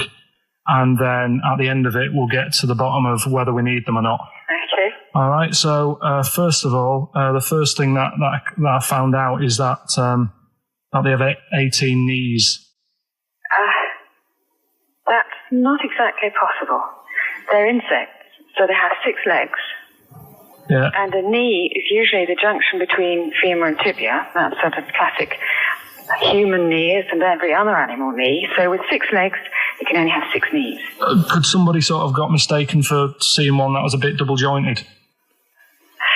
I think you're grasping at straws or something. All right. Well, we might have to come back to that one then. Okay. They can hold the breath for 40 minutes. Well, they don't do that because they don't breathe in the same way as us. They breathe through little spiracles, holes down the side of the body. So, no, they're not a very apt simile because the method of breathing is so different. What do you mean? Because insects have a totally different system. They don't have lungs in the way that we do and just breathing through one part of the body. They're actually breathing through every segment of the body all of the time. So even though they've got their mouth shut, they might be able to Their mouth slide. has nothing to do with breathing. So only just feeding. So you see, maybe that's where someone's gone wrong. Someone's got hold of one and sort of taped its mouth up or something and got bored after 40 minutes and said, well, we'll call it right. It's a pretty unkind thing to do to an insect, even to a cockroach. Yeah, but it's all... You can't do that. Yeah, but... No. Pretty unkind thing to do anything, even a cockroach. Something else I found out. Yeah. They can live for a week without an head. Well, that's true if they don't bleed to death in the process. But the weird thing is, when I told you that they had 18 knees, you seemed a bit sort of like, don't talk ridiculous. But then we're talking about an animal that can live without an head. So there's a little bit of truth in that one, yeah? Yes. Why, when it was invented, has it got that facility? Say if someone said to humans, we could do that with humans, and, you know, if you lose your head in some accident, it gives you a bit of time to sort of go back to your family and maybe write them a note. You won't be able to have a chat, but write them a note saying, it was my own fault, and it was nice knowing you. Well, that would be a useful facility, I agree. But cockroaches are great survivors. I mean, they've been around for over 300 million years. They're one of the most primitive insects. All right. Well, I've also... is it true that they do a lot of resting? Apparently they can sort of rest for 75% of the time. Rest? Yeah, they just sit about doing nothing. It's probably true of a vast proportion of the world's fauna. I mean, maybe the 25% that they are working, they're really giving it some, so it might make up. They're probably searching out food and, they can slow down considerably. You can chill insects in the fridge and they'll become very, very quiet. You might think they're dead. Yeah, but I'm sure, you know, if we were sat in a fridge, you know, we'd go a bit quiet, wouldn't we, you know? Well, you might not know much about it, of course. Yeah, but... You're not quite reading the right sources. Well, I've been using the internet. I'm sure there are many useful sources that you could find there, but some of those seem to have been a little misleading to you. So you don't agree with a lot of what I've told you there? No. So cockroaches, can we get rid of them? No. So we're keeping them then? I would say so, yeah.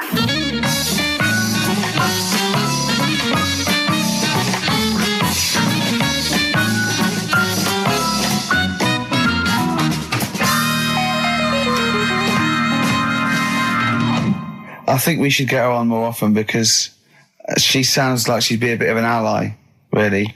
Because she knew immediately that you were talking nonsense. She even said, I think you should be more concerned about your sources, which I've been trying to tell you for a year, right?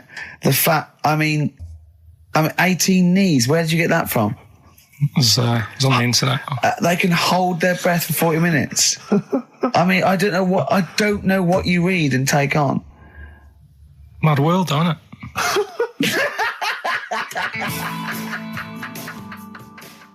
Cheeky freak?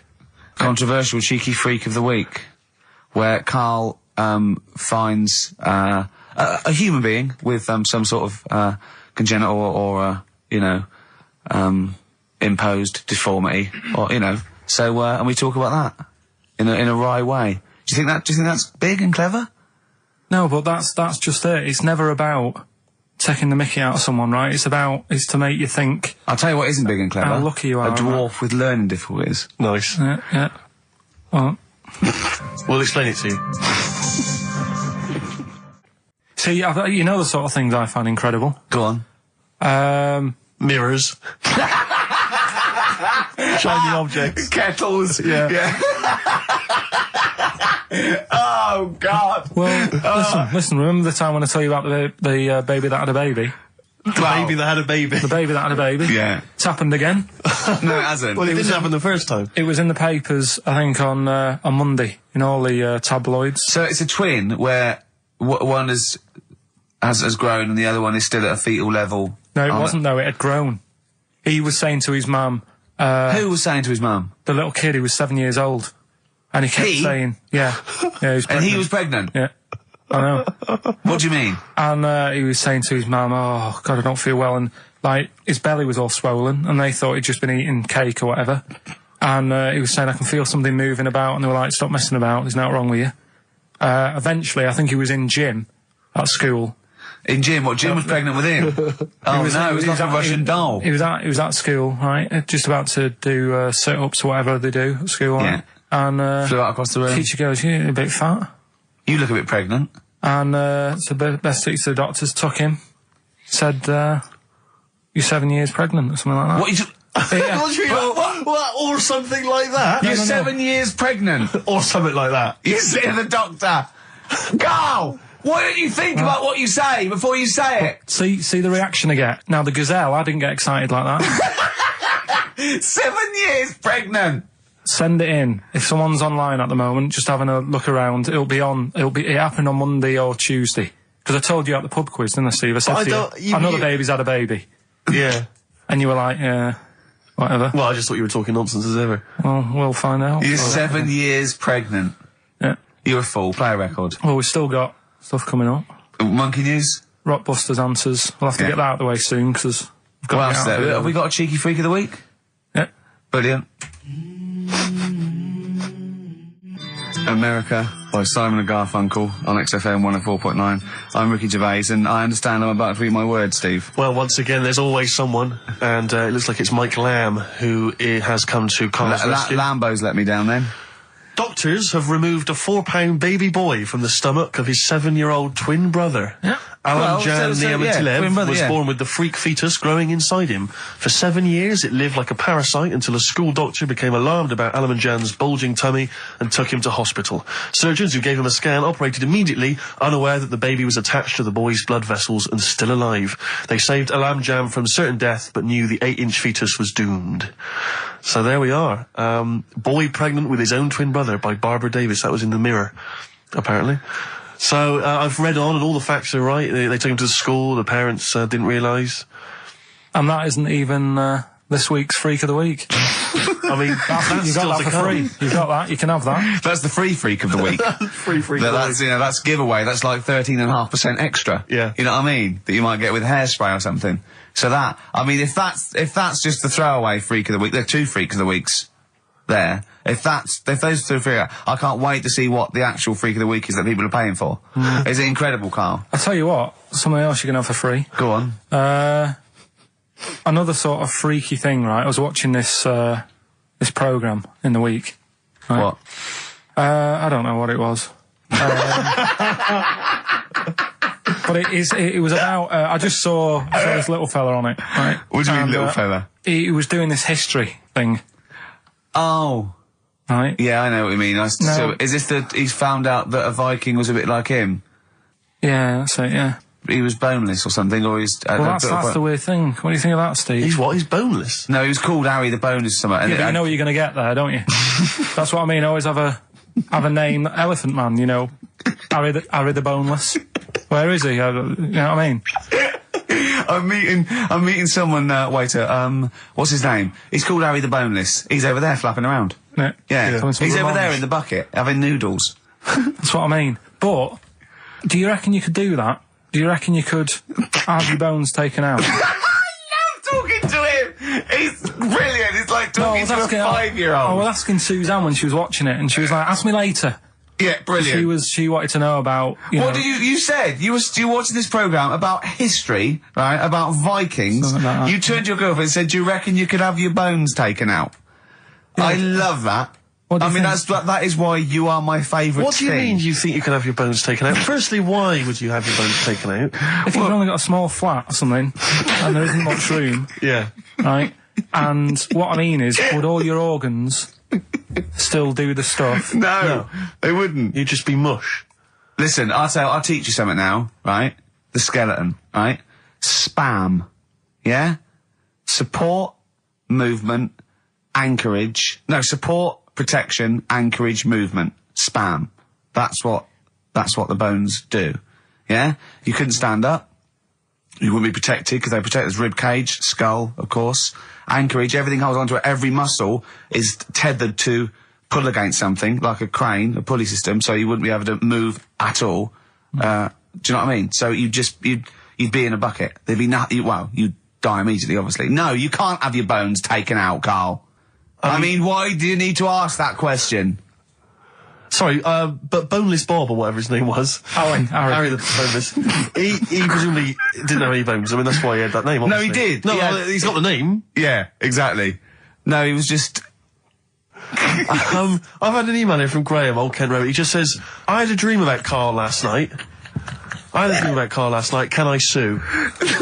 I've no idea what he looks like, apart from the boldness, and yet he turns up in the middle of my dream. I don't need this, it's harassment. Yeah. But people are having dreams about you now, Carl. You actually, it's like you're one of something that was created by the Brothers Grimm. So, Carl, so this little Harry the Boneless, what was your point? Was that really your point? You wondered if you could live without bones? Yeah, I saw the little fella on this programme, and the presenter. Yeah, and he was a small fella, and he was talking about Harry the Boneless, and I thought, that's interesting little bit of science stuff. Yeah. Yeah. Well, yeah, that's about it on him, really. All right, well, that's just another bonus cheeky freak of the week, isn't it? That's not even the freak of the week either. No. That's still to come. So you've had a pregnant Siamese twin. I know, it's been mad. You've had a boneless fella and another fella talking about him. They're not even involved in freak of the week. No. This is getting mad. Play a record. Let's play a record. Let's have cheeky freak of the week afterwards, shall we? Yeah. Current single from Nick Cave. Can we do monkey news first? I'd rather have a cheeky freak of the week. So, Carl, off you go. Well, we're not going to do freak of the week here, okay? Right? Because we've done quite a bit of that in the last 20 minutes. We've right? OD'd on freaks, you think? Yeah, sure. We'll just shift it a little bit. Okay. And I don't, like I keep saying, don't want people to be thinking we're sort of taking the mick out of anyone. No. Right? Because we're not about that. I feel like I can do a little bit of it because I work with you, Steve. Yeah. Right? Sure. It gives me that right. It's like a care worker. Yeah, I understand. Well, it's like that thing of you can't be homophobic because I've got a couple of gay mates and stuff. Sure. I think sort of gives me that edge. Yeah. Right? So you're not freakophobic because you work with Steve? No, that's right, yeah. So, yeah. Okay. Well, by that token, I should be able to sort of slag off, the mentally ill. Or at least mentally handicapped. Now, there's a term you don't hear very often. In 2003, there was the mentally handicapped. Isn't that what it was? I don't know where to start. But I'd like to apologise for the Lady Diana stuff, the term mentally handicapped, and any inadvertent racism that we may have stumbled over. What's the actual term then? Is it retarded? Right, come on now. Oh, chimpanzee that! Monkey news, earlier than usual. Getting excited because it's this special time of the week where we get to talk about a cheeky freak of the week? Freak of the week's coming up now. Oh, cheeky freak of the week. Right, well, we've had some interesting things we've been looking at. This week, it's about the strangest couple that ever got married.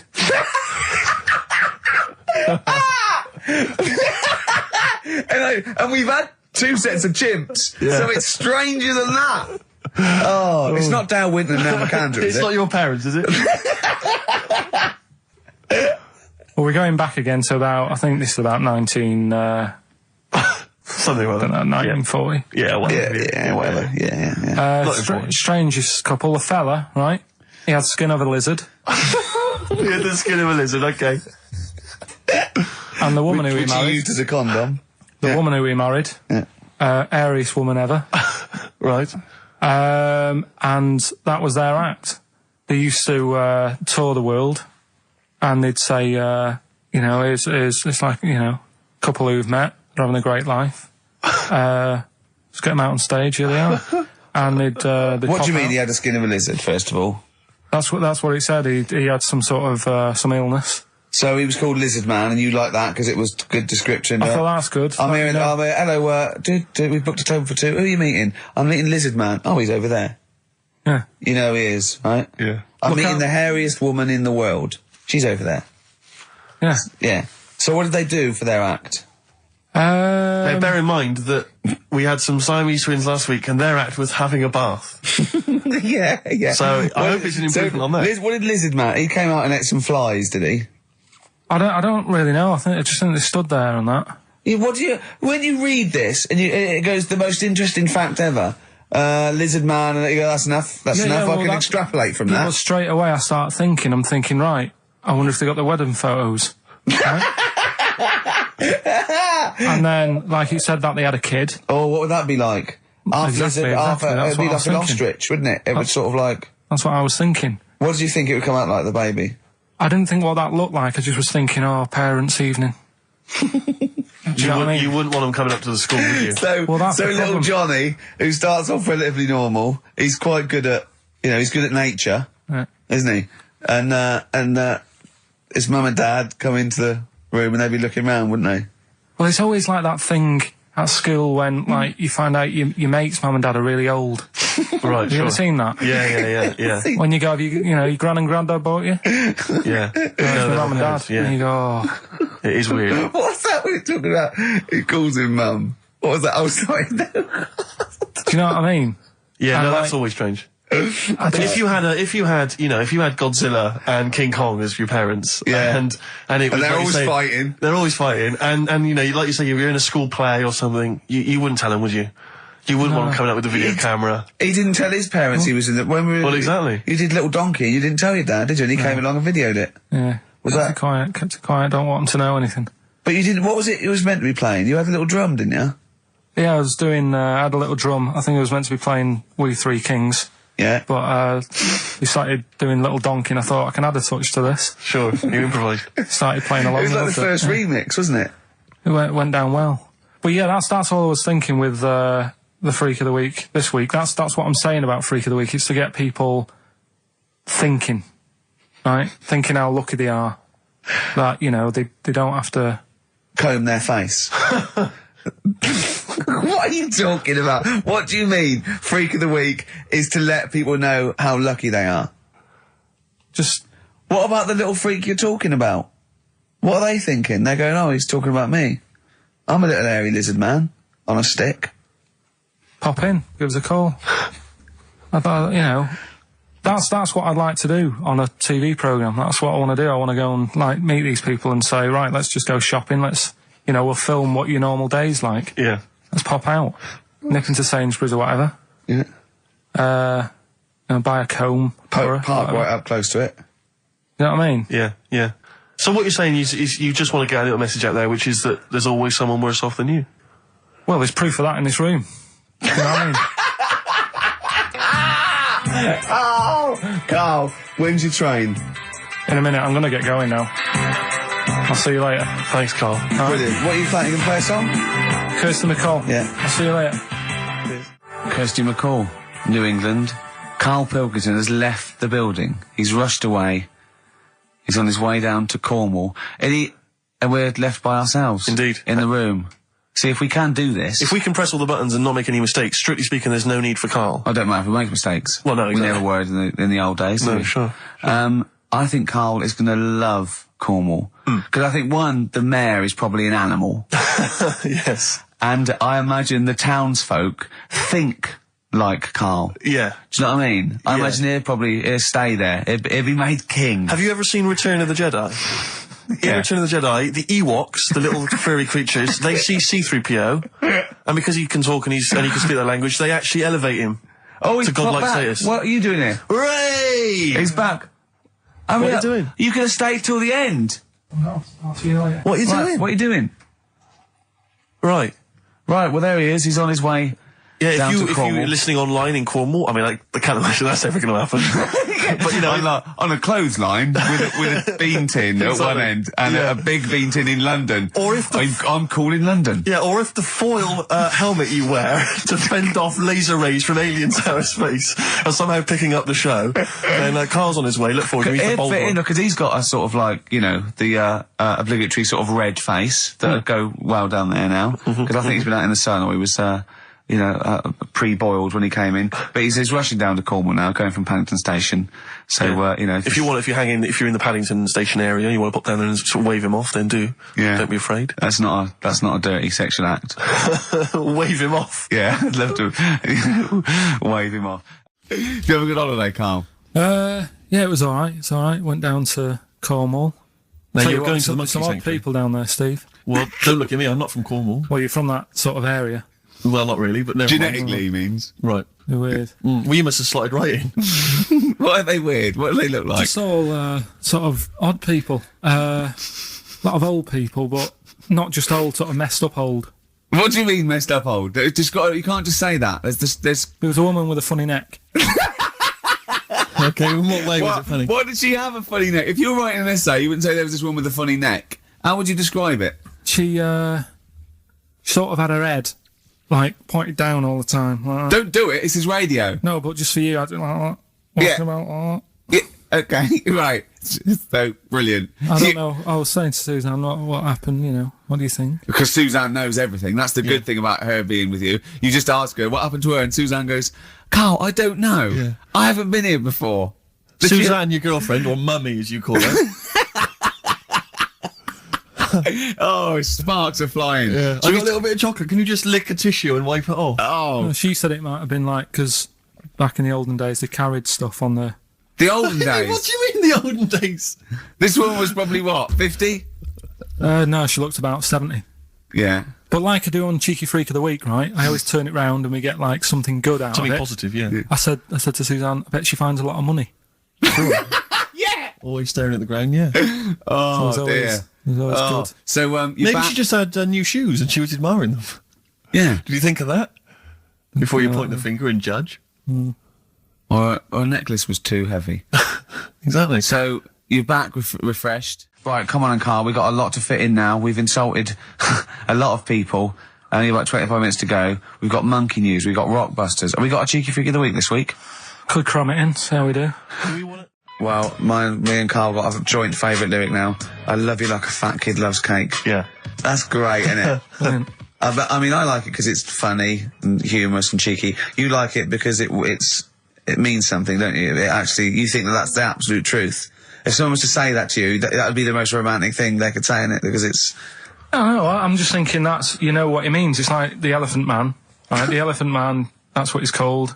Again, you know what you're going to get. The fat kid loves cake. You've said it all, you don't have to say any more. I can't believe it. I'll tell you what made his day the other day. I love it. Jonathan Ross said The Elephant Man is one of the best films ever made. Yeah.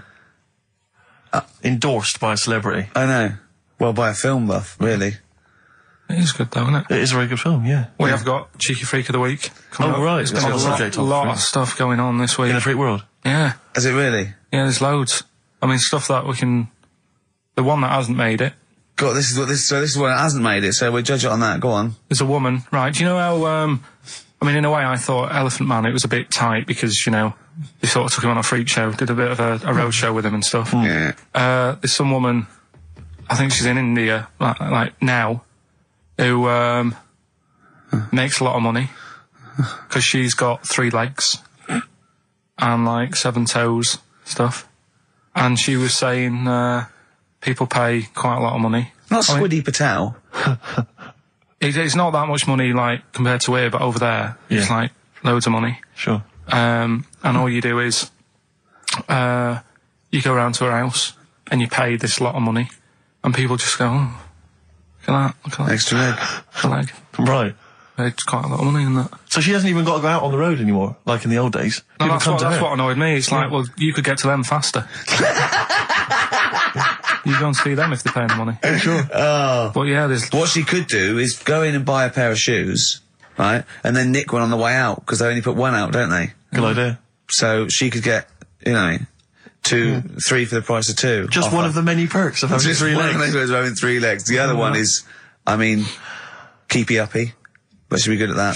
She just stays at home and puts her feet up. But anyway, that's not even Cheeky Freak of the Week. That's coming up later. Oh, brilliant. Steve, you're thinking of taking over as producer, aren't you? Well, I just think it's a shambles. I've asked for Cheeky Freak of the Week, and it appears that Carl's not ready. He's not prepared. No, I can sort of remember it. It's just that I like to have all the information. Contempt for the listener.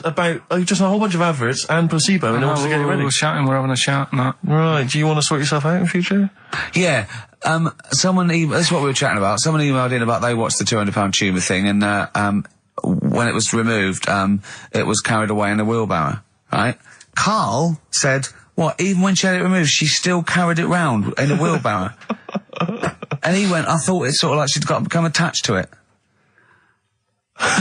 You definitely are my favourite thing in the world. It's great. Look at the way he's looking back. But I think they're all the same. The people, I have had more emails about people saying I watched the £200 tumour and I shaved me arse than anything else. When we ask questions about science, we talk, nothing. High concept. We talk about political issues. One person emailed in. They said I tuned into the £200 tumour documentary. It looked disgusting. I couldn't watch for long. What were you expecting? Yeah, they might sing and dance. Do a little show for you. Anyway, these are really your listeners, Karl. Now, I think do you know what I mean? You find your niche, you attract your. I think me and Steve are pretty much just here. I think the people that we had in the early days, Rick, they've long since abandoned us. They jumped ship. They've got jobs. Yeah, they've got jobs. They're out now. They've been released. Exactly. Yeah, they're getting their life back together. Carl, what's the Karl. situation with Cheeky Freak? I've got like a couple of bits. Like I say, I haven't got the in-depth stuff that I know. Oh no, because usually it's it's pretty scientific. Exactly. Yeah. Do the jingle. We'll come up with a new one, haven't we? Well, the freak, say chic. Cheeky Freak of the Week. Right. Well, couple of bits. I don't know which one to use as the main feature for this week. It's that good, is it? Well, there's been another one born. Little kid. Who one? 4 eyes. Insult. Just a guy who wears glasses. Come on. 4 eyes, 2 noses, 2 mouths. That's weird, isn't it? This bloke, did he also have 2 heads, 2 bodies? Sort of born slightly separately? He wasn't stood next to a mirror? No. It's weird, that, isn't it? That's all you've got. I love that. That's weird. I imagine the doctor said that. Well, Mrs. Parks, kid's got 4 eyes and 2 noses. Weird, isn't it? Any clues? Any clues? So that's it. That's all the information. Well, I'll tell you what, that shouldn't be the main one. Okay, I've answered it. But like I say, what's the idea of this feature? What do I say all the time? Dunno. I always say, think about it. Think about what that would be like. Okay. What? Giving birth to him? No. Being, I think it's a girl.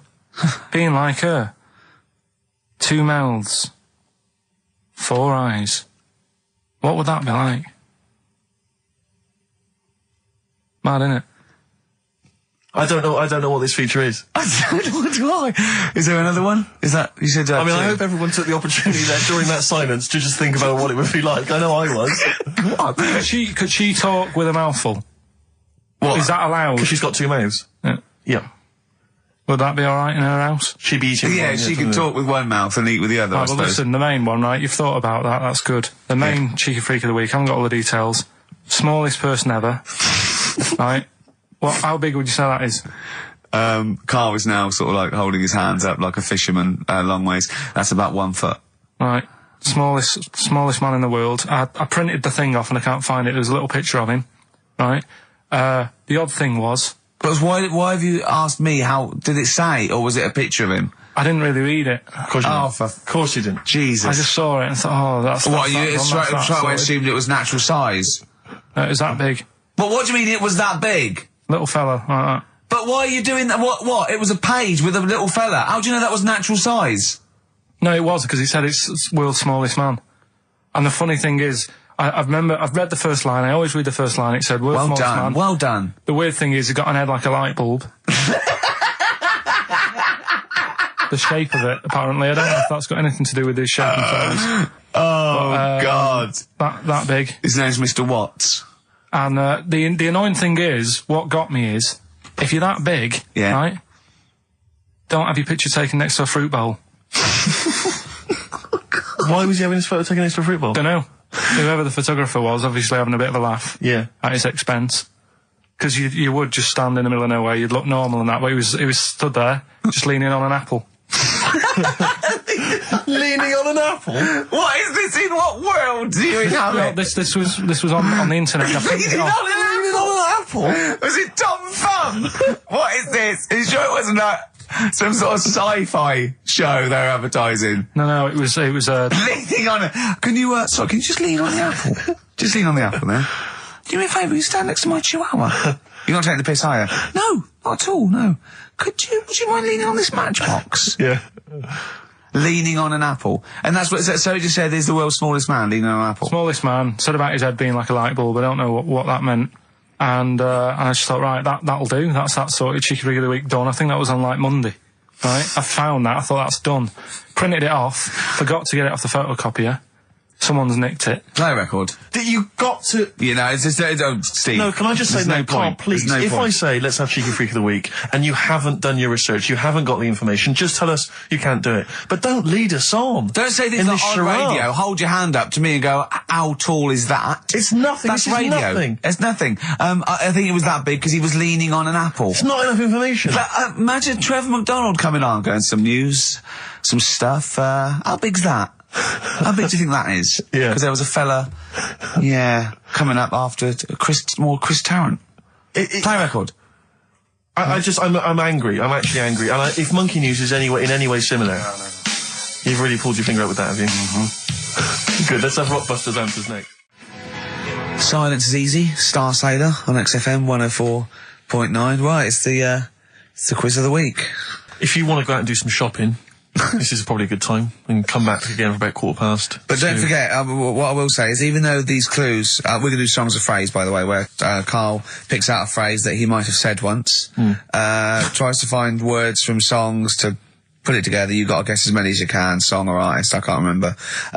But even though you might look at it and go, that's mental, I don't know any of them, you might win if you get 2 right. I mean, I think the winner last week got about 3 out of 3 Well, or I have 7. to be honest with you, I mean, last week, Rockbusters, surprisingly, was a very, very popular quiz. Yeah. It just happened to be awful. Yeah. This one is pitiful. I mean, it's truly atrocious. Yeah. And it really doesn't even have a fan base. I mean, there's no one championing this one, Carl. Last week, seriously, mate, I got about Carl's face. 7 or 8 replies. Oh, God, that's terrible. That was like when you told a kid that you couldn't afford a Christmas present this year. Look at his face. Yeah, it is a bit distraught. Carl, it's like Chris Evans' face when they said they were cancelling Girls and Boys. It's like, look, but I can come up with great TV game shows like that. No, you can't, Chris. Not anymore. Oh, his little glasses slid down his nose. I'm the guy who don't forget your toothbrush. Yeah. What was that money you owe me? No, you owe us. Oh, believe it. All right. So, will I just play it to you and whatever, Carl? Try and work out what the phrase is? Sorry, it's a phrase that might have once been uttered on this show. It was said last week. Oh, right. All right. Okay. Brilliant. All right. Here we go. I know you're just 16, but looking all of 21.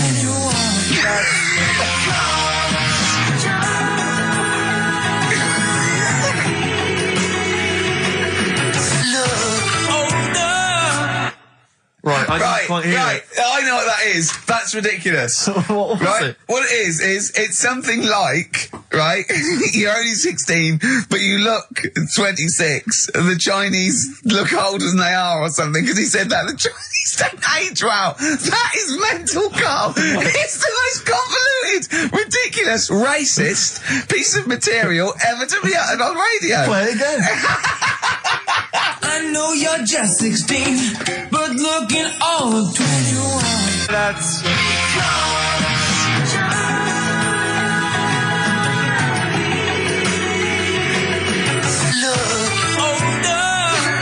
Okay, you're just 16 and looking all 21. That's because the Chinese look older.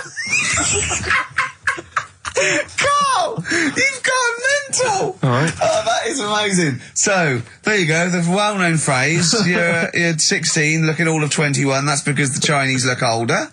Well-known phrase there, sweeping the nation. That'll be up there with "was up," and "shut that door." If they do a poll, right. Okay, Flat, we're after the artists. Just the artists. Yeah. I know you're just 16, but looking all of 21. That's...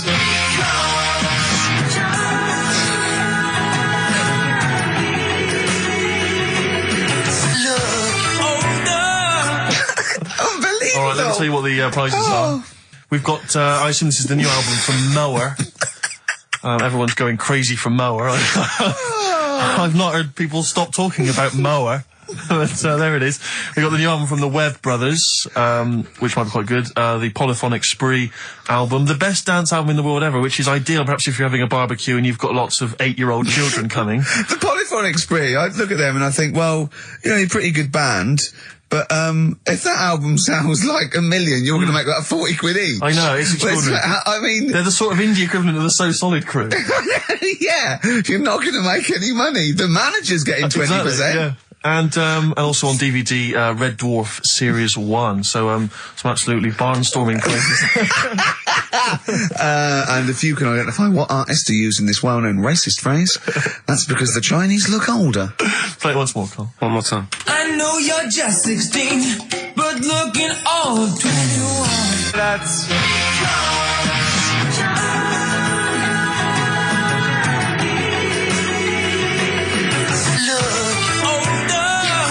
Oh, God. Ricky.Gervais at xfm.co.uk. Play a record. This is radio.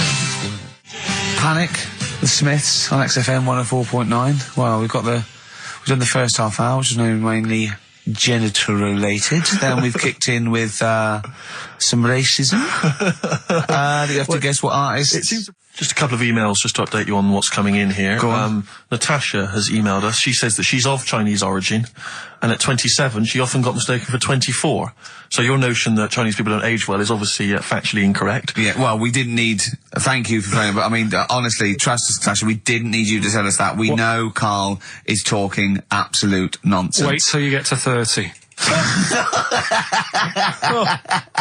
Oh dear, no, this is quite a nice email from Paul. He says, let Carl know that I have a Chinese friend called Oi. Imagine the confusing and amusing situations we get into. We're out and about in busy Soho. Is his surname come here? Or lightning wit from Carl. Wait That's nice. till you're 30. Yeah, I know. Brilliant.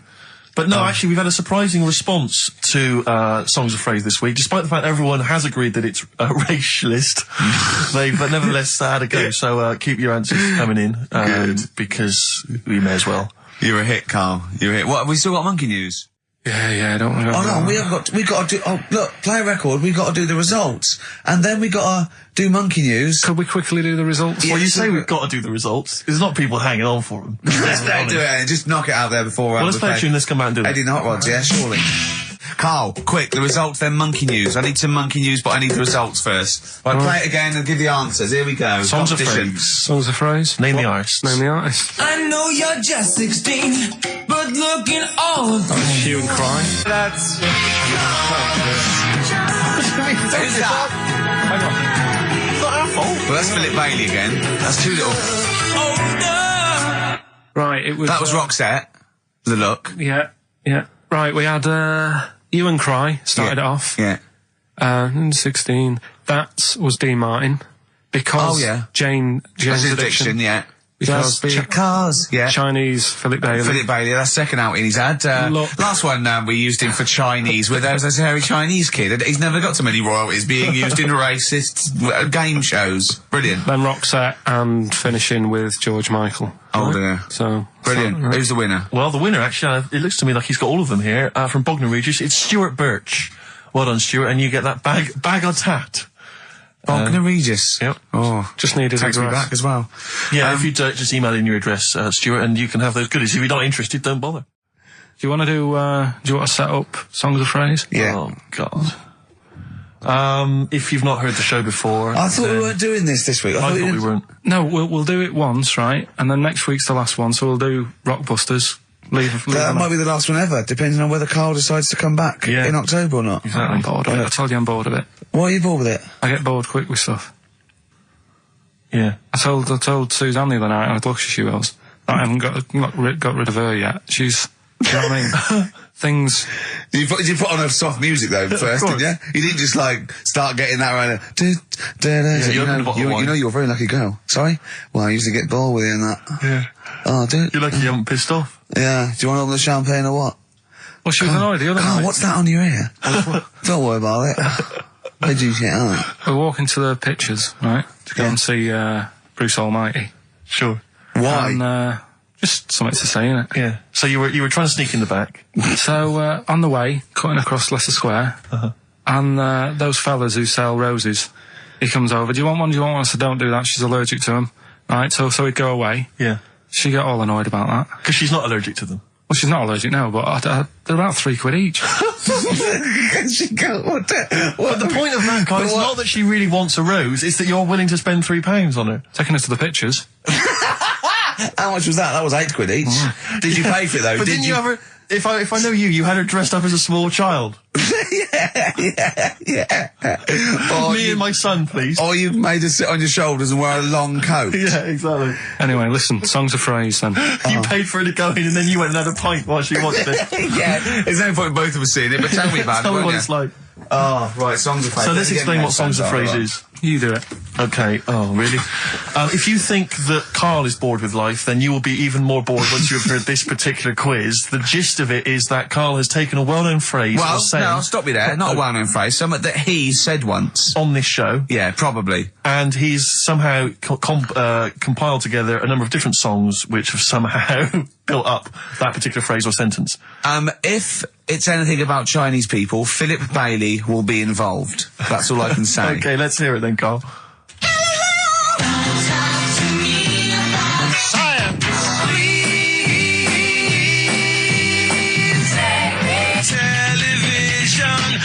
Right. Alright, I don't know what that is. I don't know what that was. This is appalling. I don't know This is what that appalling. is.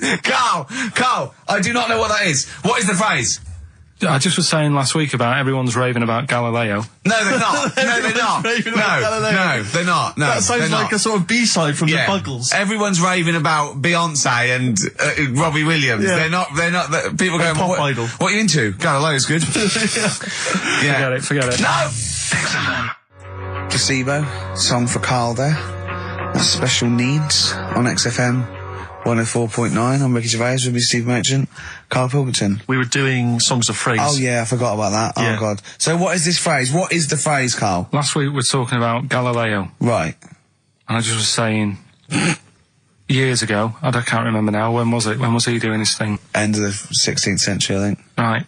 And he was messing about, trying to find out about speed of light or something, is it? No, he did lots of stuff, Galileo. All I was saying is, Gravity, back then, surely everyone was saying, stop messing with that, make us a telly. You know what I mean? There was other things that people would have been happier with. Sure. Back then. Like they didn't So know. the phrase exactly is what? The well-known phrase is what? Galileo, it goes like this, doesn't it?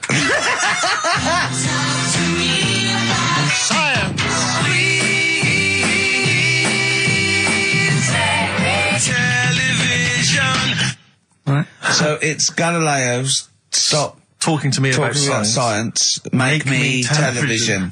Make me television. Yeah. So you email in with the bands and that. Brilliant. Right, that is rock bottom. I mean, the well-known phrase being Galileo, stop talking to me about science, make me television. As a well-known phrase, is one of the weirdest things I've forget cheers out of windows and things like that. That is the weirdest thing I've heard on radio as a competition. Can we have that one next week? Okay, well here are the prizes. If you think, Rick, if you think the quiz has hit rock bottom, wait till I tell you these prizes. No, brilliant. I know that we're very much pushing new music on XFM, and it's an alternative music station, so you'll be pleased that we're giving away now, that's what I call Music 55, featuring the likes of Busted and Daniel Bedingfield. Brilliant. You really know how to cater to our audience, don't you? The best dance album in the world, that includes DJ Sammy, Scooter, and Liberty X on there. So look forward to that. Yeah. This is not so bad. Nick Cave and the Bad Seeds, a live DVD of a, a performance, and some, pardon me again, but, anyway. That basically sums up the prizes. So, I won't tell you the rest, they're all monotonous. But, anyway, I think those crisps, Rick, have gone down the wrong way. Although I was eating goulash earlier. Sorry. I'm fine. So anyway, yeah, that's some of the prizes. And you can win some tat. So, if you can identify these artists. The well-known phrase, Galileo, stop talking to me about science, make me television.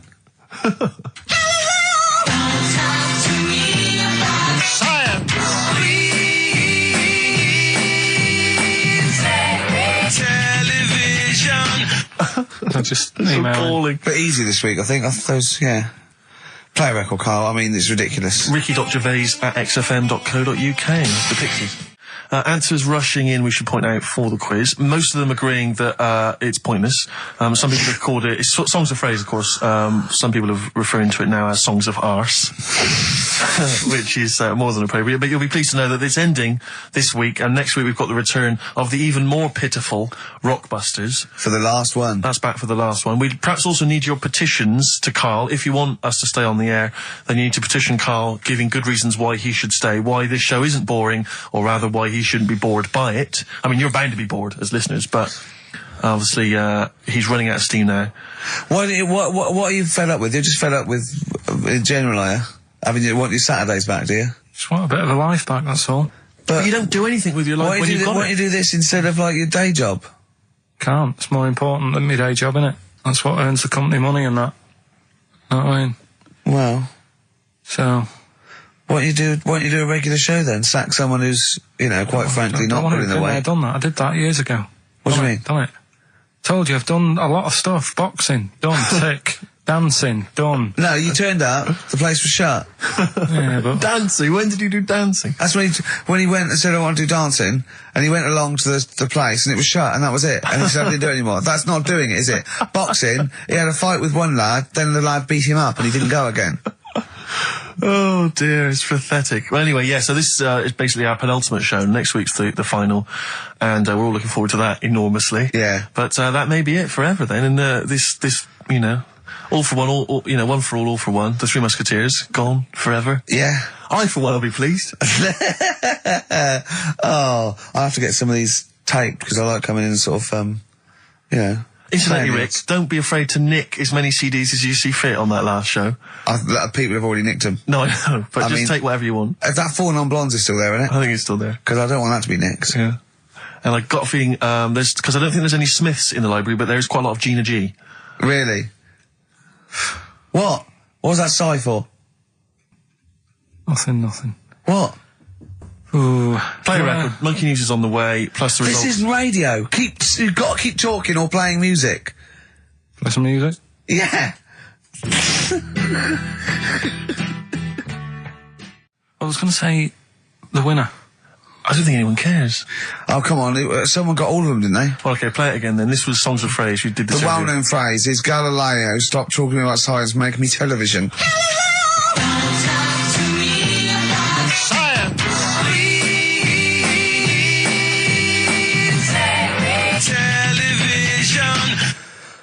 The most convoluted, banal quiz on any radio station ever. I mean, I'm including Moyles, Chris Evans. Do you know what I mean? Simon Bates. That's worse than anything they ever did. Apparently, Channel 5 have bought the rights. Anyway, what were the answers, Carl? We had Queen in there, Altered Images, Thomas Dolby, Beatles, Aretha Franklin, and Red Hot Chili Peppers. Well, extraordinarily, Tracy and John Burton from Colchester and Essex got all of those right. Why they would want the prizes, I've no idea, but good luck to them. They can enjoy those at some point. God bless.